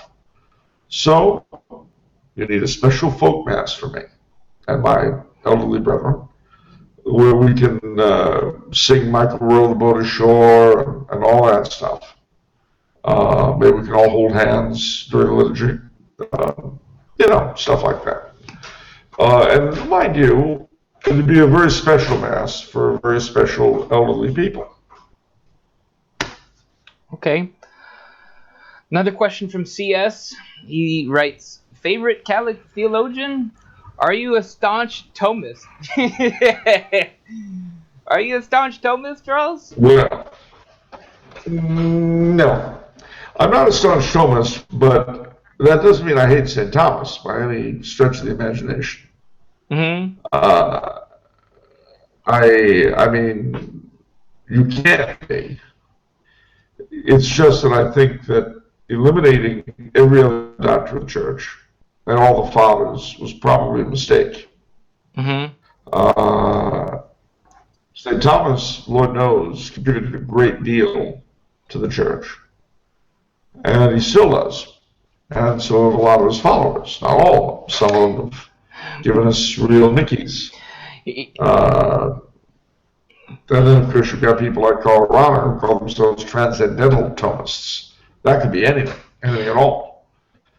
I mean, think of it. If you add transcendental to any word, you have no idea what that word meant from then on. You know what I'm saying? Right. Like, let's say you're a registered Democrat, right? Well, now you're saying, I'm a transcendental Democrat. What does that mean? It could be anything at all. Mm-hmm. A transcendental Republican, a transcendental monarchist. I mean, gosh. So, anyway, to the degree that the transcendental Thomists are Thomists, and that, I promise you, is something that people will fight over forever. They certainly didn't do St. Thomas any favors. My favorite living theologian is Father Aidan Nichols, OP, whom I'd actually hoped to meet, but he's been transferred to Jamaica, so I ain't gonna be seeing him. He's been what? Transported to Jamaica? Yeah. Oh, wow. Okay. Yeah, well. Anyway. Yeah. Now, mind you, I don't attribute my lack of Thomism as the end-all and be-all. I tend to ultra-realism myself. Don't attribute that to Father Nichols. But of all the living theologians I've read, the one I like the best is he. Okay. So what else you got? Well, I have one tangent on this. Would you say St. Thomas was a monarchist? Of course. I mean, if you read his On Monarchy, De Regno, to the King of Cyprus, it makes it very clear. You know? I just read that, and I thought, see, I'm trying to understand, which is that all these self-proclaimed Thomists, these famous ones, they're not monarchists. And he lays it out pretty clearly right there. In fact, one of the conclusions that he makes in that is that he uses the term polyarchy instead of democracy or oligarchy or stuff. But he says polyarchy is more dangerous in terms of having tyrants than kings, I believe. That's what he said. It's strange. I don't understand why so many Thomists are not monarchists when St. Thomas was quite clearly monarchist. Can you explain that? That's not being a Thomist, it's very difficult for me to explain for them. I don't know why. I do know that there are several areas where St. Thomas seems to differ from a lot of the different schools of Thomists. So much so that at one point I thought of writing a book to be called St. Thomas Against the Thomists. But that would have been unkind. And there's so many schools of Thomists, leaving out the transcendental Thomists, sorry. But there's so many different schools of Thomists that it would probably be unfair to draw them all with one brush anyway. But suffice to say, this is one particular area where personally have never understood why they're that way. Many of the most vocal anti-monarchist Thomists tend to be followers of Francisco Suarez, who was a Jesuit theologian who kind of merged Thomism with some other stuff. Okay. So they prefer to call them Swaresians and Thomists, I guess. But again, it's not an area that I'm not sufficiently informed on their various factions to be able to make sense of it for you. Okay. All right. We have a donation from a person with the alias 3 Gifts, 3 Rules. He asks, have you read anything by the French Catholic conservative thinkers Remy Brague? I'm sorry, I'm butchering the pronunciation. I'm sorry. Remy Brague, or Bragu, or Pierre Manent.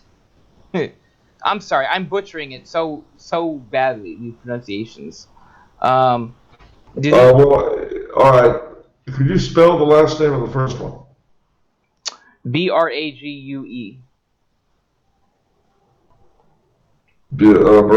No, I have not him. And the other was, what was the other? Manent.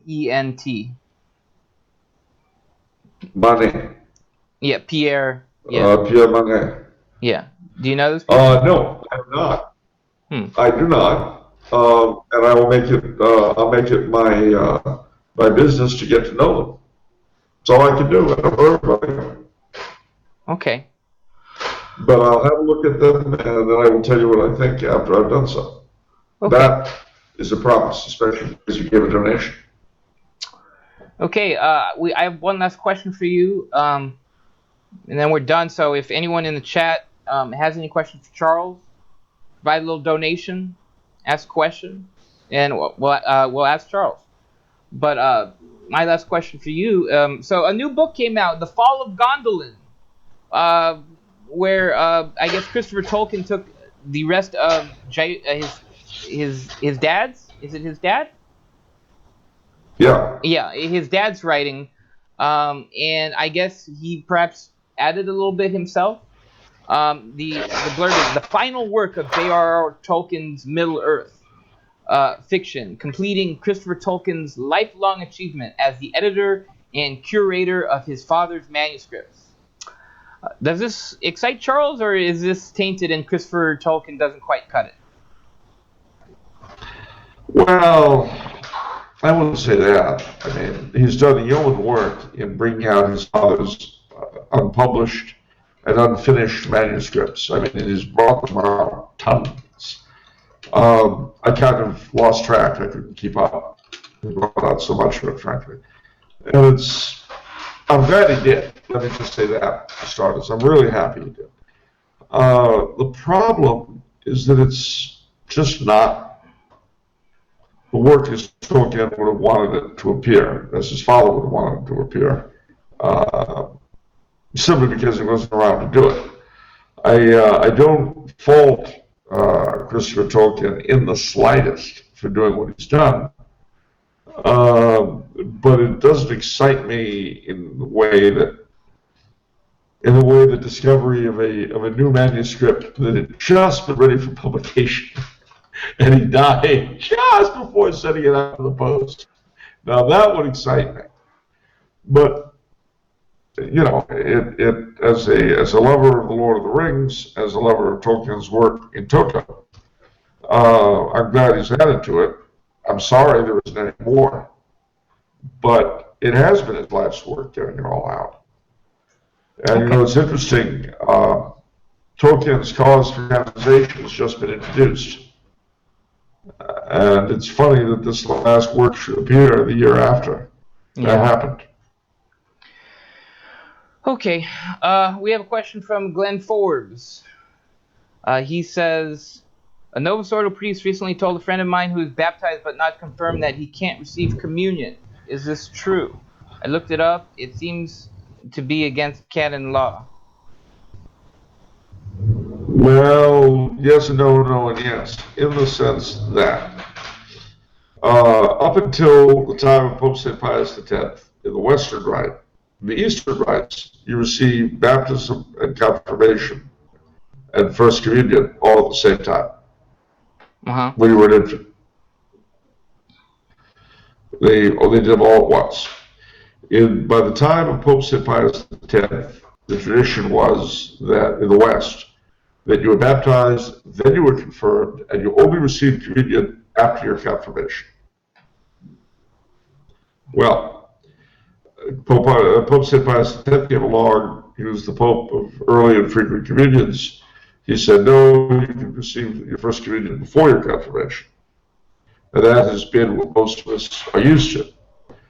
Well, in some dioceses, however, one thing you've noticed that in recent years, due to the terrible catechetics, for a lot of people, confirmation becomes graduation from church. Yeah, I can speak to that. They stop going after them. Yeah, they stop going after they're confirmed. So one of the ways that different dioceses have tried to combat this is to give First Communion, to return to the old method of waiting until after confirmation to give your very First Communion.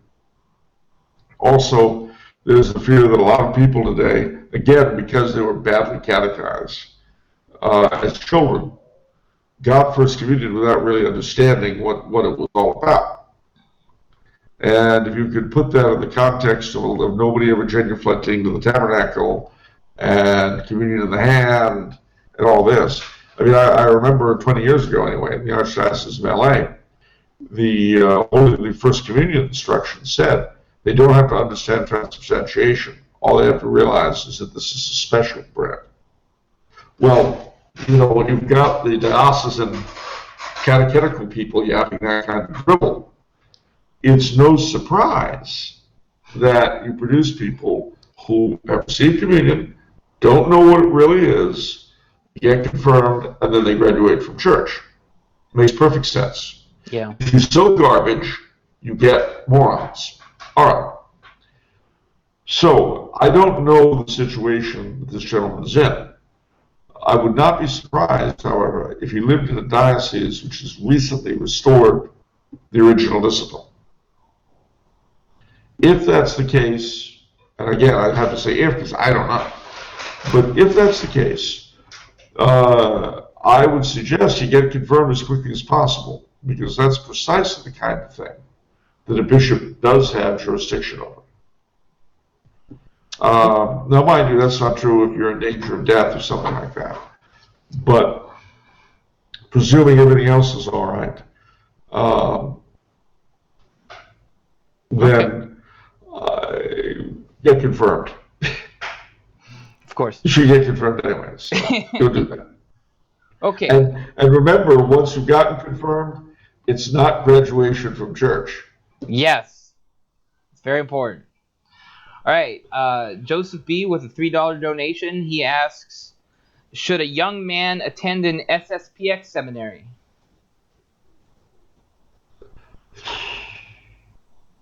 That is a good question.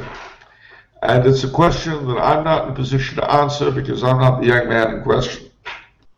I think you have to weigh a lot of things. I mean, as with any other religious order, joining the SSPX means that you're binding yourself to the superiors and you're binding yourself to a given way of life. You got to make sure that that's what you're called to. You know, there are people who are called to be Franciscans who would be terrible as Jesuits and vice versa. There are people who would be called to be Jesuits who I don't know what they'd be good at. No, I didn't mean that. That was unkind. Yeah, you did. But seriously, I'm sure the real question that's being asked is whether or not the SSPX is systematic. That's what's at the bottom of it all. And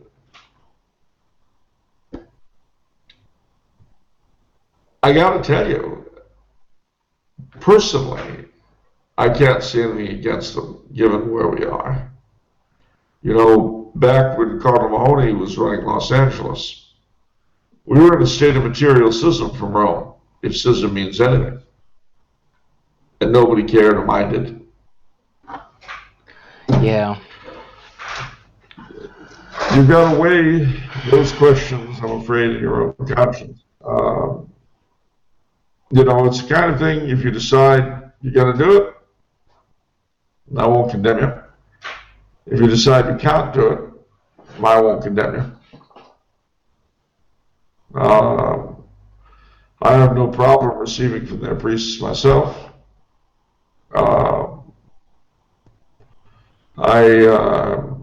Especially today, when everything is so compromised in the higher quarters of the church, it gets difficult for me to feel any tremendous passion in this area. Because the very people who created the need for the Society of St. Pius X were terrible people. Yeah. I'm not going to get excited for their sake. You want the memory of Cardinal Vio? This I'm supposed to get excited about? People forget, that I don't because I was around that, people forget the circumstances in which the society came to exist. When Lefebvre was suspended, he appealed to the Roman Rota, I guess, for the Signature, for a hearing on his case, and Cardinal Vio, the Secretary of State, forbade the Signature to hear it. We had no right to do that. Had no right at all. Yeah. And at every step of the way, the Roman authorities rode over canon law in dealing with him and with them. So, and then of course, there was my friend, the late John,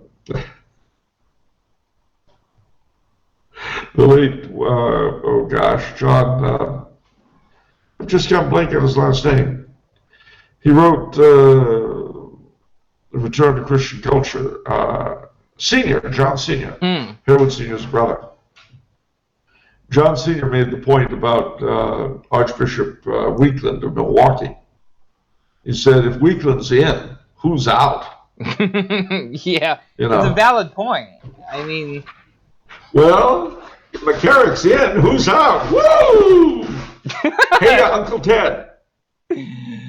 I think you're less likely to meet Uncle Ted and his sisters with the SSPX. I don't think you'd meet them in the FSSP either. Yeah. Or the Institute of Christ the King. You have alternatives, but... and then there's dear old Uncle Ted. So, anyway, I mean, that's not much of an answer. And I know...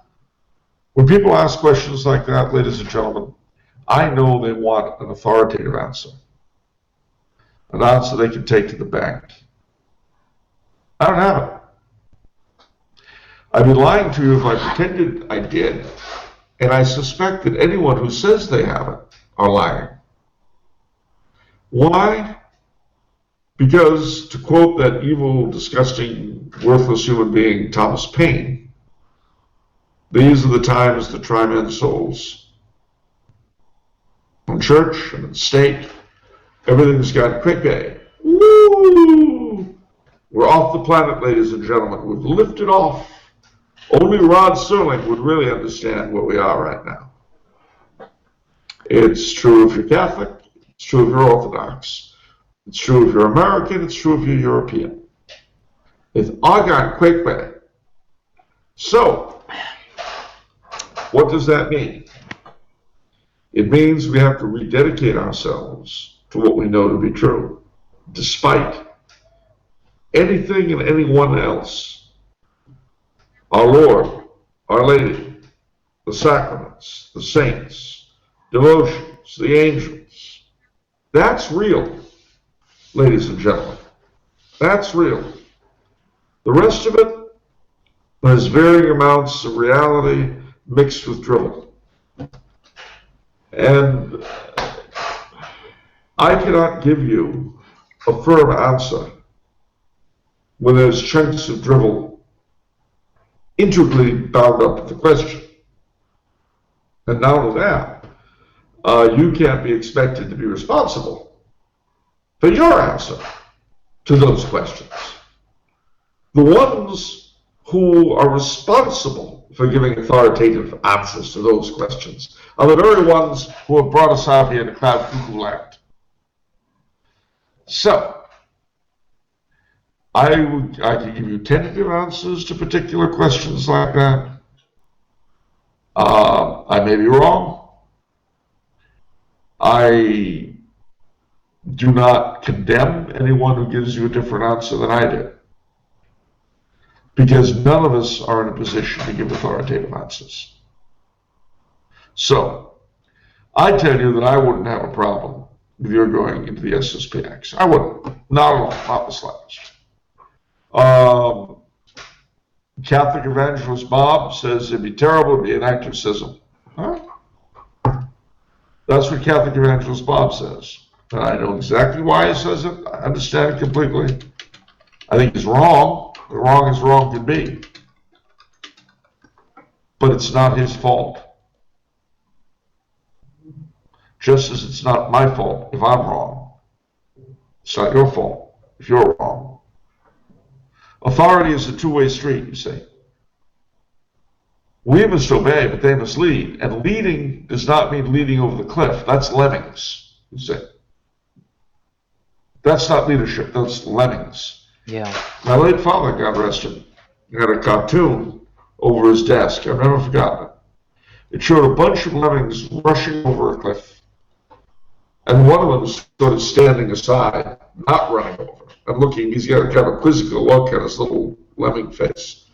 And one of the lemmings who's in the mob shouts at him as he goes by, "Antisocial!" Okay. Yeah, I guess he is antisocial. So there it is, ladies and gentlemen. In this terrible, difficult time, save the desire to condemn. It's a paradox, isn't it?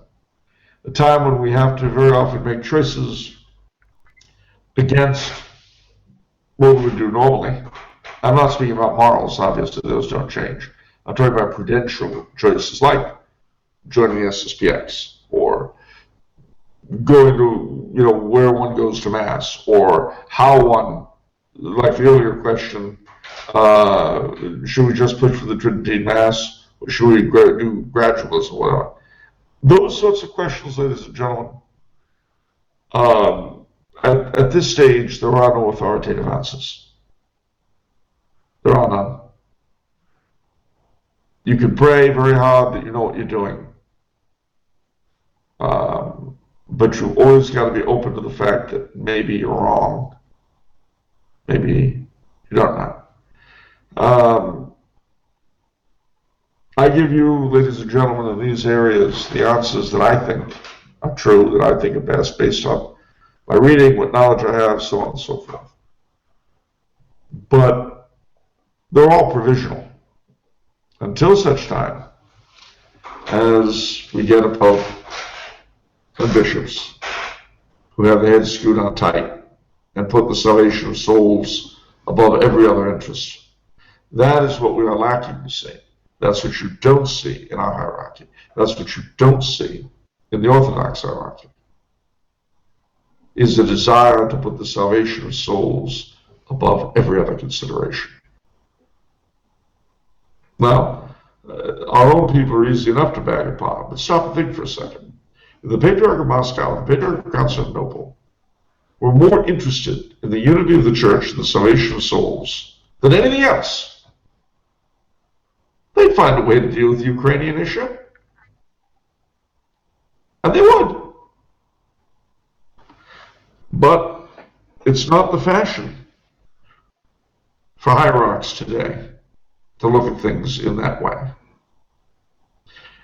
If the salvation of souls comes up now, it's generally confined to, if you don't do what I tell you for my reasons, you're going to hell. It's not quite what I mean. Yeah. As opposed to, you know what, ladies and gentlemen? If our Lord is right, most of us are on the road to hell now anyway. So how do we not go there? How do we escape that? How do we find that narrow gate? You hear that from a hierarch, and you'll have something. Okay. Well, that was a downer. Well, we got You got more anybody questions. else? We got other people. Oh boy. Yeah. All right. Wow. Okay. Whoa, wait a minute. Somebody just donated $20. David Hominy says, God love you, Charles. $20 donation. Wow. Big donator of the day. Thank you so much, David. Wow. Whew. Okay. God bless you, my son. What can I do for you? He hasn't said anything yet, so we'll ask some of these other questions from other people.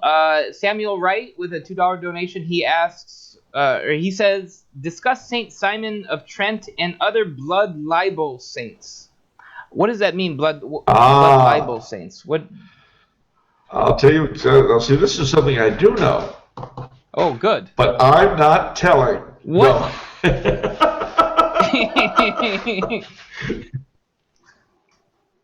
No. Well, basically, the blood libel is the idea that there's common in the Middle Ages that Jews use the blood of Gentile children in their Passover ceremonies. Now, two of these children who were most best known, there were a couple of others, but the two best known were St. Simon of Trent, of whom he speaks, and little St. Hugh of Lincoln. Now, this is an interesting area, fraught with all kinds of problems, especially since World War II and the Holocaust. Since World War II and the Holocaust, the church leadership has abolished the cultus of St. Simon of Trent and St. Hugh of Lincoln and the others. The blood libel is commonly held to be just that, a libel.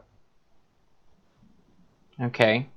Now, certainly we know that the use of Gentile blood has never been a part of any mainstream Jewish group anywhere.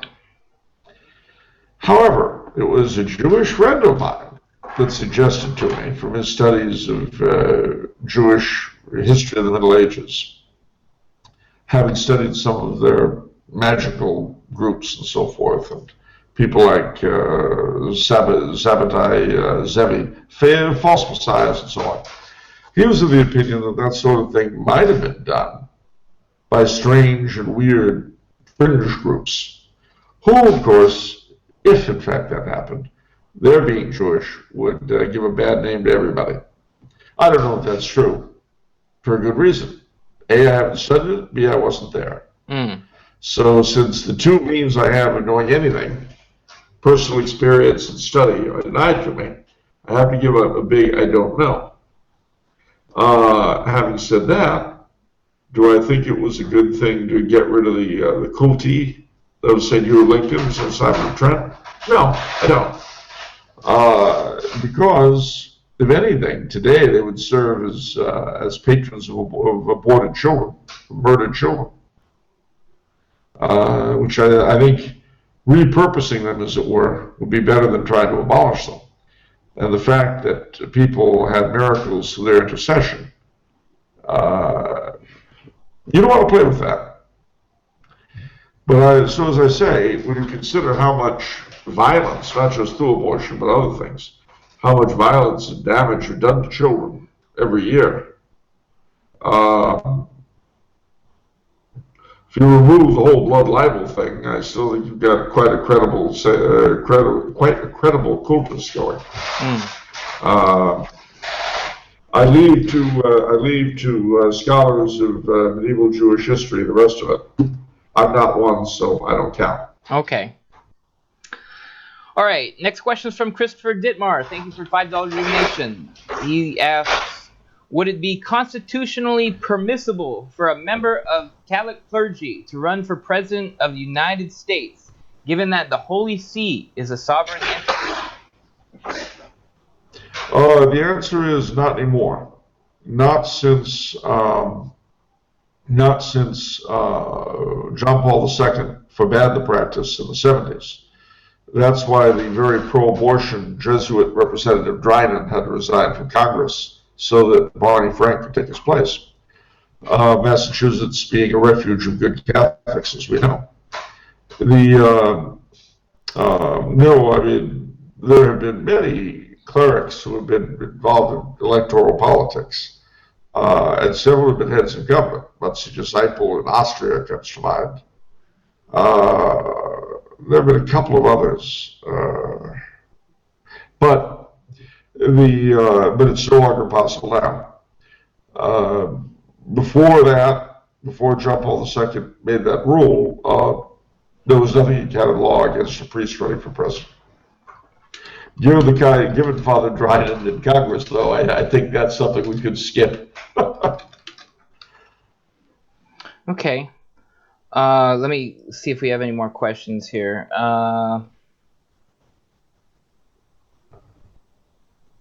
Okay.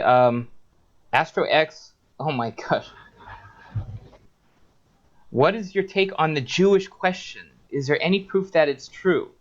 I see many people believing it, but I've never seen proof. What does that mean? The Jewish question. I don't know what that means. Well, two possibilities come to mind. One is, do Jews exist? And I definitely believe in the existence of Jews, without a doubt. Yeah. The second is, are they in a conspiracy to run the world?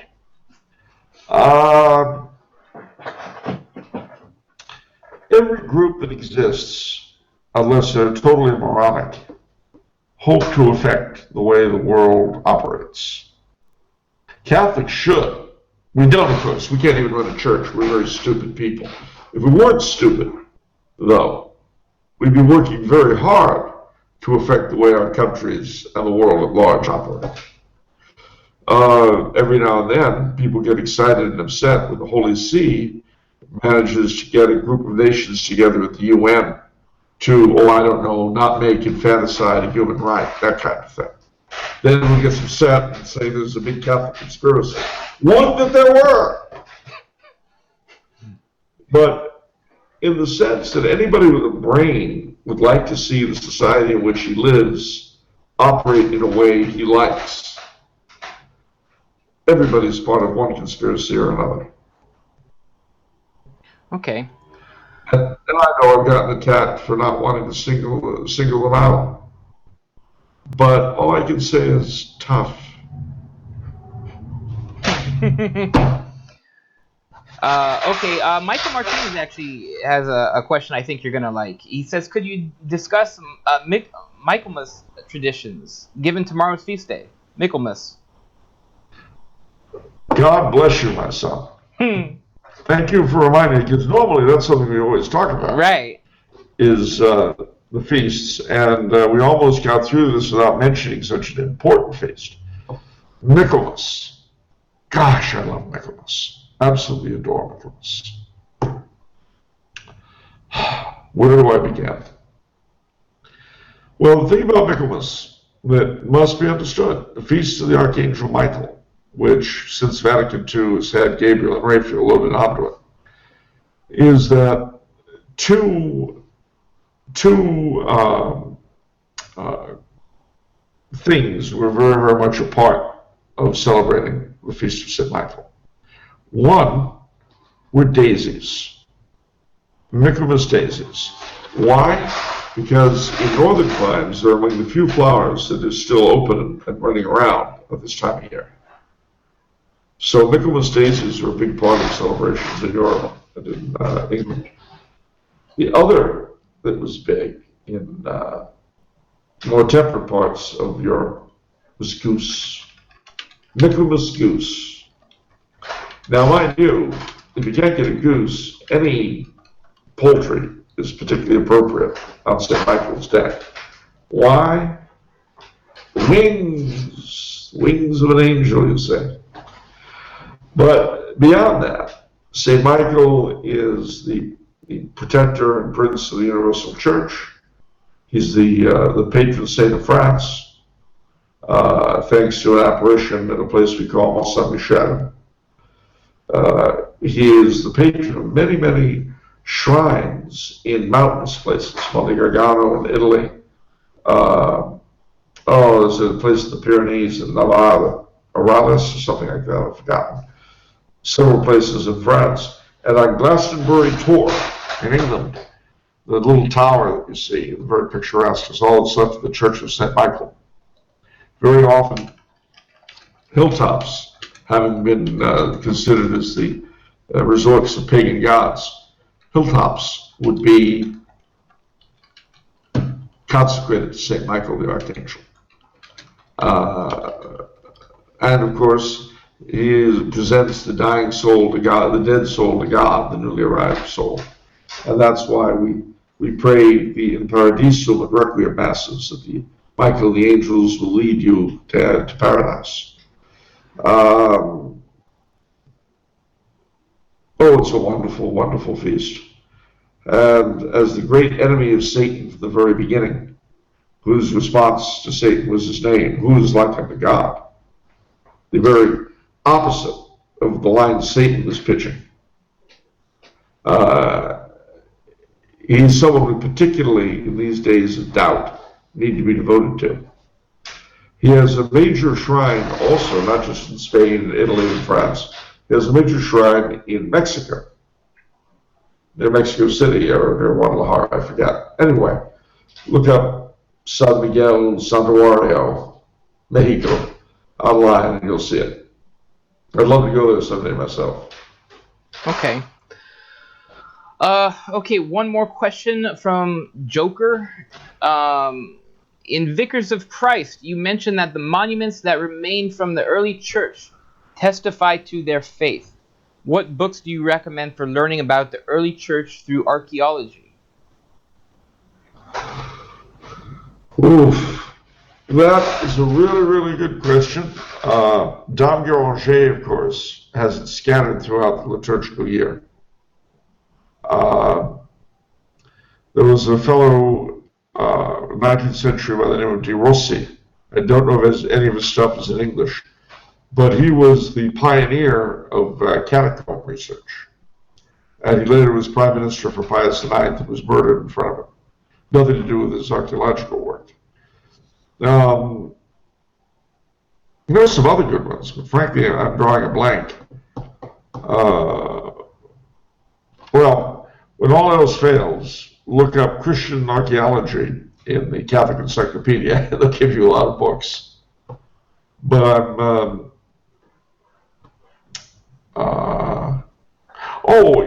a good Father Reuben Parsons' studies in church history. The first couple of volumes, I think, will have some good stuff on that. Okay. There you go. Well, gosh, we've no more questions. A couple donations without questions. Thank you, Northwestern Railway 4 for $7 donation. Thank you, Nathan Jones for $10 donation. Wow. Okay. Well, I mean, I don't think there's anything else. We pretty much reached the end of this show. But this was fun. We hope to do this more. We've created a Patreon to help support us to do this. People who donate through Patreon get priority when it comes to asking questions.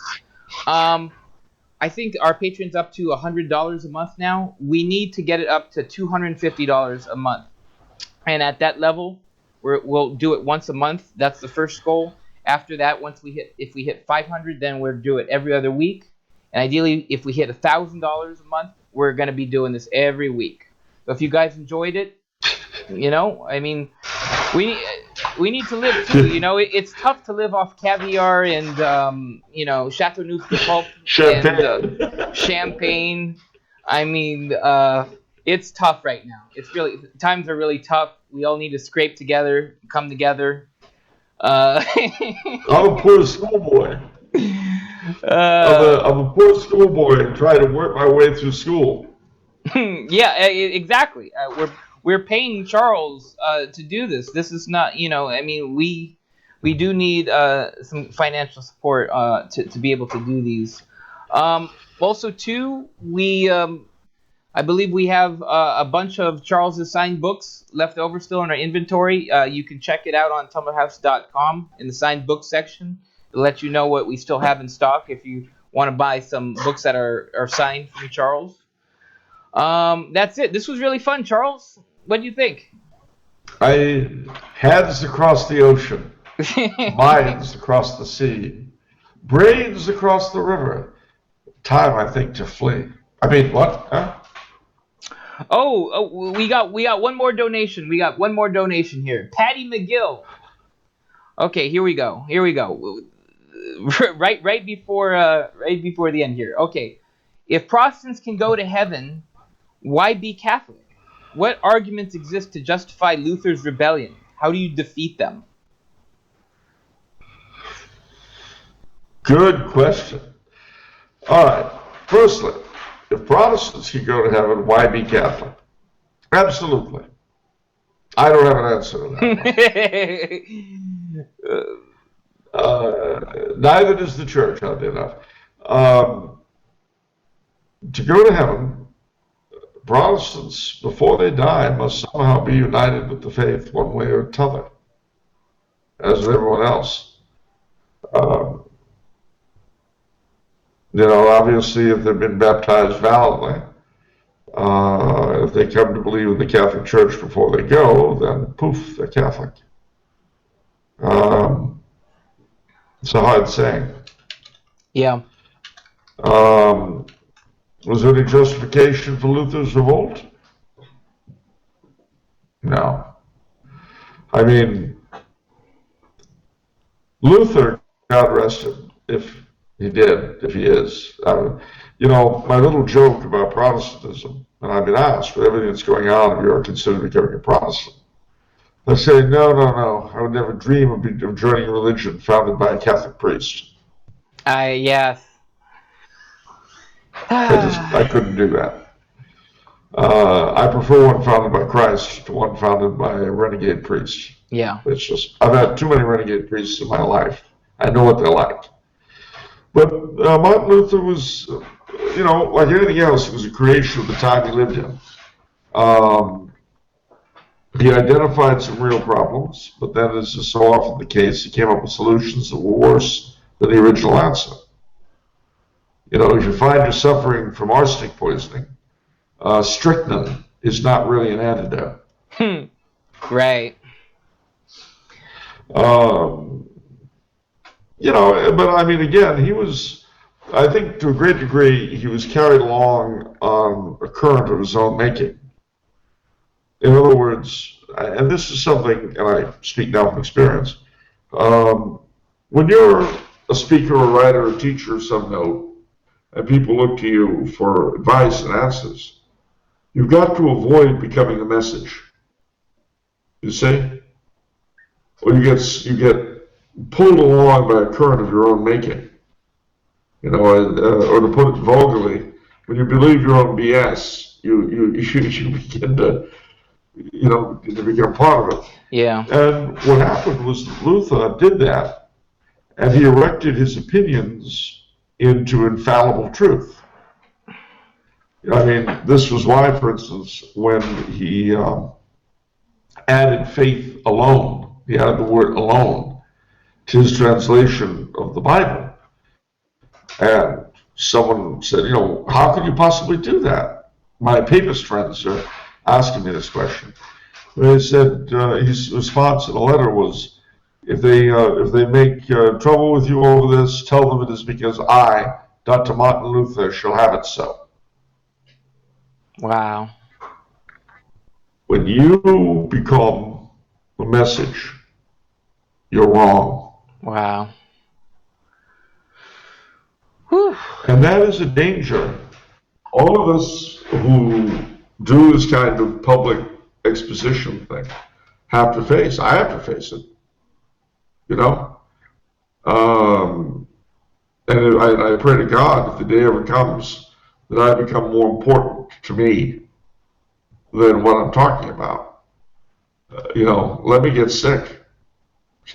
Take me out of the running, because it's an easy temptation to fall prey to, and Luther did, and he was very persuasive. He had many wonderful gifts, and then he's a Catholic convert from Lutheranism.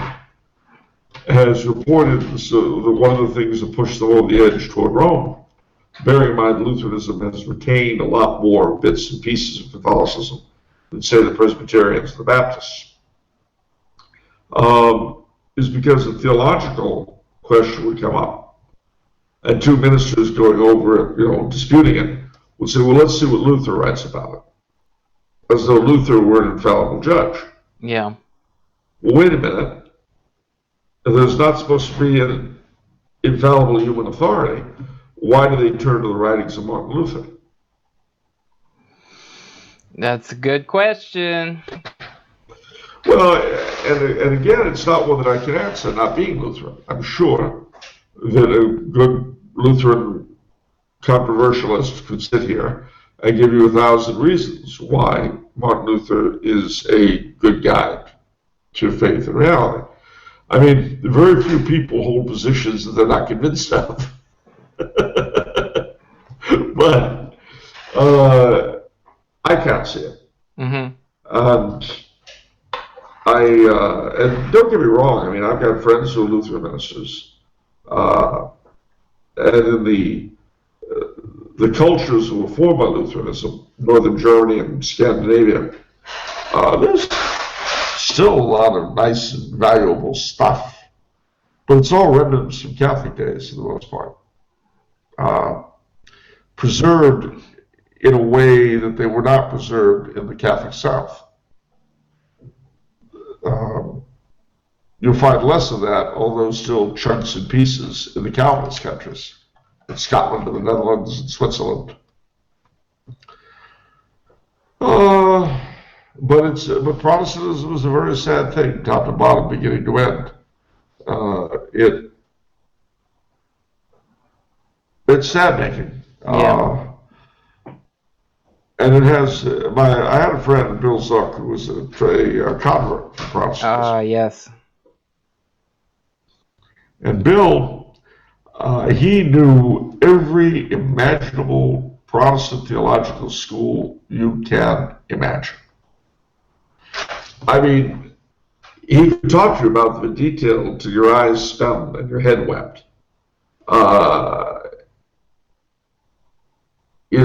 Well, yeah, those are the three seed of the spirit predestinarians. Now I'm actually altering reality slightly, but it was this kind of thing. Well, you see, the thing about Reverend so-and-so is that he's a premillennialist, post-dispensationalist. As you know. That's pretty exotic. Oh, man, and he could go on endlessly about this, But a better Catholic you'd be hard put to find. But man, did he know this stuff. But that was why he became a Catholic, you see. Yeah. Because he had followed these things right, front, left, and center. Yeah. He knew what he was talking about in a way that I, as a cradle Catholic, simply could not understand. And it's funny, recently I discovered that there's a division in Southern Baptistry, of which I've never heard. There are two traditions. There's one called I forget what it's called, but that's what you think of as Baptists, holy rolling, testifying, jumping up and down. But then there's what they call the Charleston tradition. And they're more liturgical. They tend to observe the liturgical year. Their prayers are written down. They're more dignified. And you see both of these within the Southern Baptist Convention. Or as one minister put it, yep, some of us howl at the moon, others light candles. Bay at the moon, he said. Some of us bay at the moon, others light candles.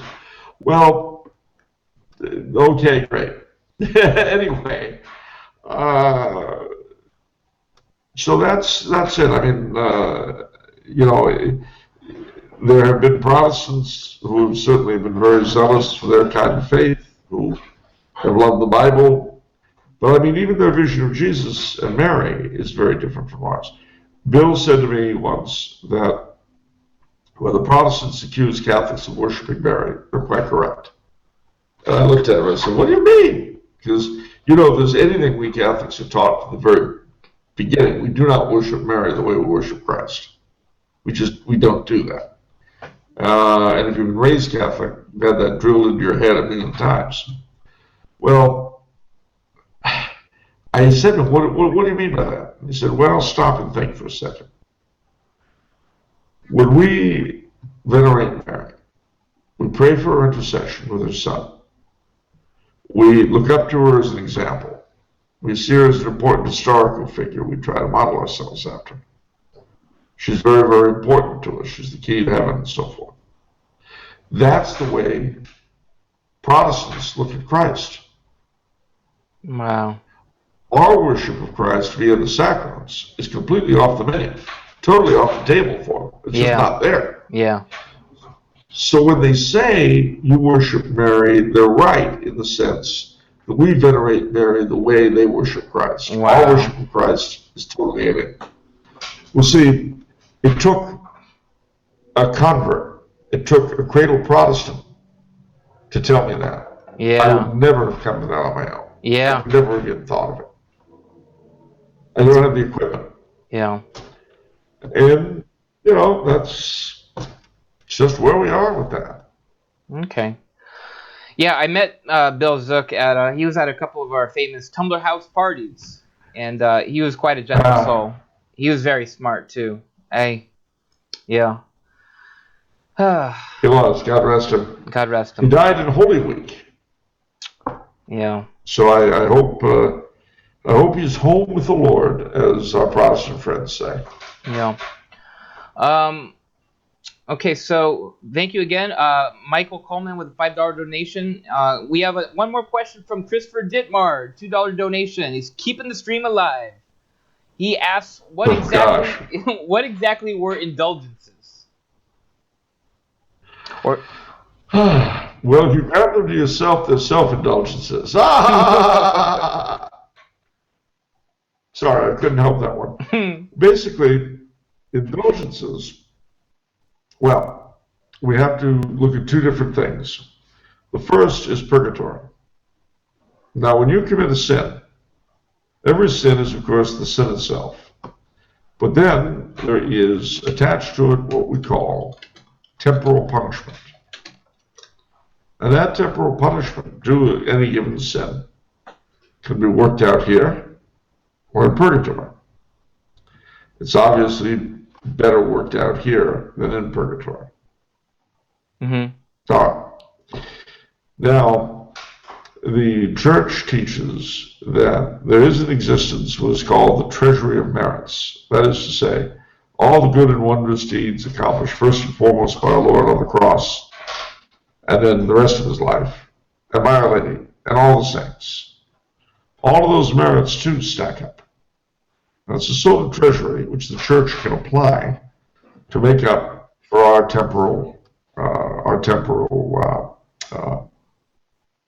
punishment. Mm-hmm. Now, here's the thing where people often got confused is that the church would say that performing this or that action is the spiritual equivalent of performing 1,000 days of penance. 20 months of penance. Right. Of the old sackcloth and ashes type.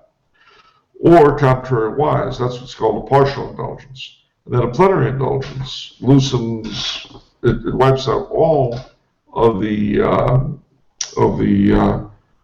temporal punishment in purgatory you've got on you. Now, one of the ways that you can gain indulgences is by not just by different prayers, although there are a lot of them. And by the way, every indulgence to be earned, whether it's an action or a prayer or anything else, you've got to be in the right frame of mind, that is, hating sin. You can't look at it as an automatic get-out-of-jail card. Right. You've got to go to confession, go to communion, intending to get the indulgence, and pray for the intentions of the Holy Father, who needs them now more than ever. For plenaries. Yeah. Yeah. No, for all Oh, of I them. thought there's a lot of partial indulgences in for a lot of small things. Like Oh, you're I right. I'm sorry. I misspoke. oh, Yes. okay, yeah. For the plenary indulgence, but even for a partial indulgence, you always have to bear in mind you've got to be in the right disposition. It's Right. not just an automatic get out of jail card. The In I other looked. in other Oh, sorry. words, in other Yeah. words, when you perform any act that will get you a partial uh, uh, indulgence, you have to at that be fixed with the same hatred of sin and the desire to escape it that you have when you go to the confession. Interesting. Interesting. It's not. I mean, it's like with the scapular. People have this idea that it's rethink. It's just an automatic deal. None of this stuff is automatic. It requires the person going along with I it. was I, So, I was really big into indulgences a while ago. Really looking up stuff. I came across. I think my mom has an old prayer book where for each prayer would list indulgences, and I was kind of shocked at how easy some of the partial indulgences are. I don't think everyone realizes, what gives an indulgence. Obviously, because we don't need indulgences anymore, right? I mean, corrupt you know, clergymen corrupt clergymen once upon a time were able to sell indulgences. Now Pope Francis, with the Doors of Mercy a couple years ago, could even give plenary indulgences away for free. Um, yeah, but anyhow, what a couple like an example of a partial indulgence, I was shocked to learn that even the sign of the cross is a yes. partial indulgence. There are a You lot have of one. really cool prayers during Mass, supplementary that aren't actually said, prayers that you can say during Mass that give a partial indulgence. I know um, when the consecration happens and he lifts the host up. I think if you say "My Lord and my God," I cannot. that's a Yes. partial indulgence. And for the blood, it's I think it's be mindful of thou who's been redeemed by thy most precious blood, something like that. For when with that, then there's another one. I think after you receive the Eucharist, where they have numbered all their bones, or they've numbered all of Jesus, but one of those lines. I mean, there's all sorts of Yeah. these and they're indulgence because the church wants you to pray these prayers, and these are good Yeah. prayers. That's They're good why, prayers, yeah. and they get you. And again, when you see they don't now they'll just say partial, but a lot of the old books will say 500 days, 1,000 days, etc. That doesn't mean you get 500 days off of purgatory. It means you're doing the equivalent of 500 days of penance under the old regime. Sackcloth and ashes, fasting, etc., etc., etc. But that's how important the church sees these things to be. Now, where the so-called sale of indulgences came from is that just as prayers are indulgence, so are certain actions. Going on pilgrimage, for instance, going to certain shrines are indulgenced. Well, all those cathedrals that were built in the Middle Ages, Oh yeah, okay. working on them could be indulgence. Oh wow. Bringing food to the people who were working on them could be indulgenced. Wow. Can you see how this could turn into simply supporting them? I see. Because those indulgences were always done for the support of a specific work. I The see. ones that Tetzel were selling were, I think, I could be wrong, so someone will correct me, I'm sure. But I think they were for the building of the repair of the Cathedral of Magdeburg. But Okay. you can see how that would have crept, as it were. Interestingly enough, Tetzel debated. He was the one who was selling indulgences. He debated Luther on the issue. He didn't do very well. But Yeah. then Eck, another Catholic theologian, debated Luther and won. But it didn't do any good, did it? Yeah. Chat they're asking where are their list of indulgences. I think for one, I've been wanting to get this book for so long because it's very famous. The Recolta, I believe. That's a list of prayers, right? And I think it also lists indulgences for various prayers. It does. Of course, the old Recoltas are just that. They're old. The most up to date is called the Enchiridion of So it's that. indulgences. Yeah. Okay. But nevertheless, you have various editions of the Recolta, and even if the indulgences that were once applied to this or that prayer are no longer, I mean, does that ever really go away? Who knows? Yeah. Get a hold of an old Recolta. There's still great prayers, and a number of them are still not still. They're now online. You look up Recolta in books, and you'll see several editions pop up. I saw one I really liked. It had a prayer for the conversion of the Dutch. And having been born in a Dutch city, that's something that's very dear to my heart. New York? Yeah, New Amsterdam. Yeah. Okay, so that will do it for this episode. Now, remember, we need, ladies and gentlemen, we need to hit that first level goal. We need 150 more bucks a month so that we can continue to do this.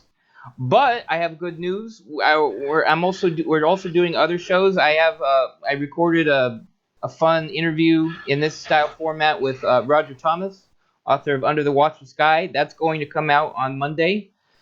Also, a lot of you guys will be excited to know that Professor Biersack wants to do a couple shows.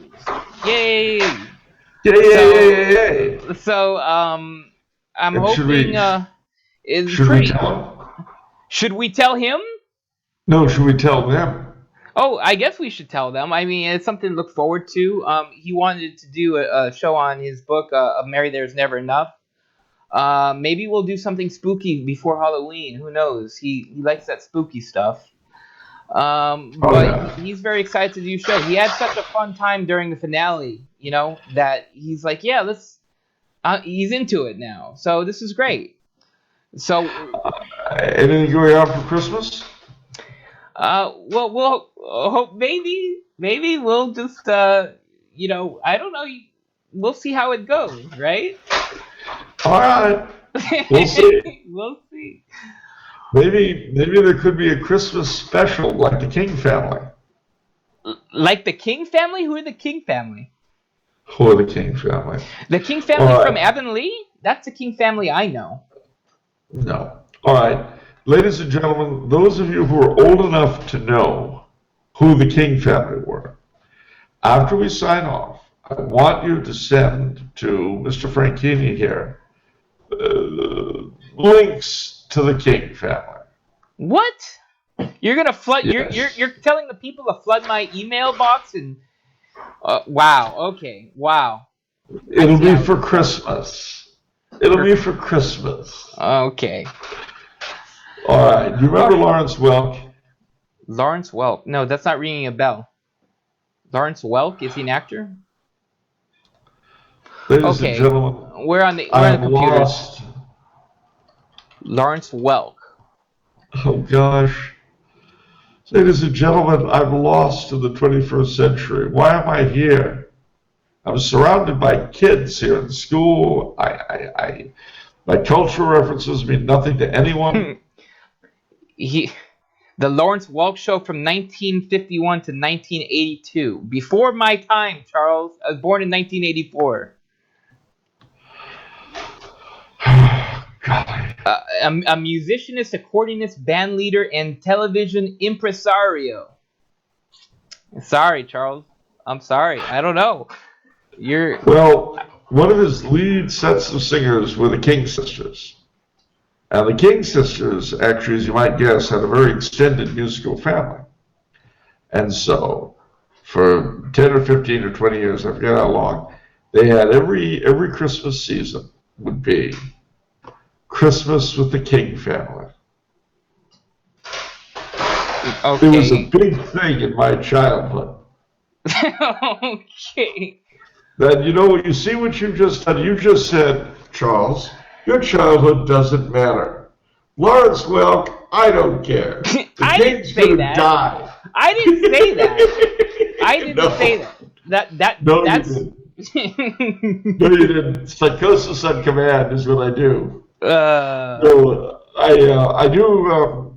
You know, though, I have to say, especially in the light of everything that's going on right now, I do miss my childhood in ways I never thought would be possible when I was living it. But you know, Mr. Criswell and Hollywood in the 60s and all that, it seems so benevolent compared to what we have now. Yeah, it is. Oh, well. Oh, well. But that's it. We can't end on a downer moment. So, remember, tomorrow is Michaelmas. So get out there and celebrate the Feast of St. Michael. Say the St. Michael prayer to cultivate, that's the word I want, cultivate a devotion to the bright archangel who will bring us all back from the insanity that we're tipped in. And remember, ladies and gentlemen, all kidding aside, this insanity doesn't have to go any further than you or me. I mean, it comes in from the outside, but we can stop it right there. So, let's make a pact. You, me, the whole gang at Tumbler House, and everybody we know or can influence. No cray-cray. Yeah. We're not going to go insane. Not going to do it. Our masters may be mad, not us. We're not going that road. Be a glad trad, not a mad trad. Am I right? Exactly. Don't go down that rabbit hole. Yeah. With Cardinal Seepage and the gang. Yeah. What a name. I know. Weird, right?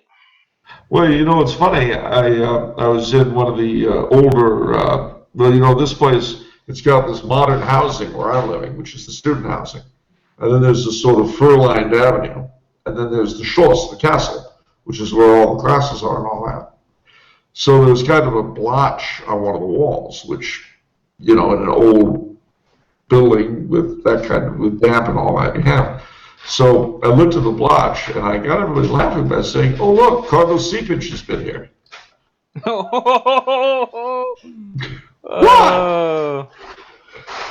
He just came in. He just walks through the walls a little, you know. Okay. Good old Cardinal Seepage. Yeah, you know, if we didn't, look, if he didn't exist, it'd be necessary to invent. Yeah. Sure. Yeah. Well, on that happy note, ladies and gentlemen, thank you for listening. Don Vincenzo, thank you for reverting to your role of interlocutor, even though you no longer need the little people. Yes. It's a great act of benevolence on my part. I'm a man of the people. I've always marketed myself as a man of the people. I've always marketed myself as a man of the people. Yes, so. A man of the people, the right people. Yeah, I know. No, seriously, ladies and gentlemen, if we don't laugh at ourselves, who are we going to laugh at? When there's so many other targets. Anyway, greetings and salutations from Trumau, Austria. God bless you all, and happy Michaelmas. Halloween is coming, Christmas, and that's a big thing, ladies and gentlemen. Celebrate those holidays. Pull yourself out of this mess and into the eternal. That's what those holidays are, you know, is a touch of the eternal peeking into time. That's a beautiful thought. All right. Okay, we'll see you, everyone. Take care.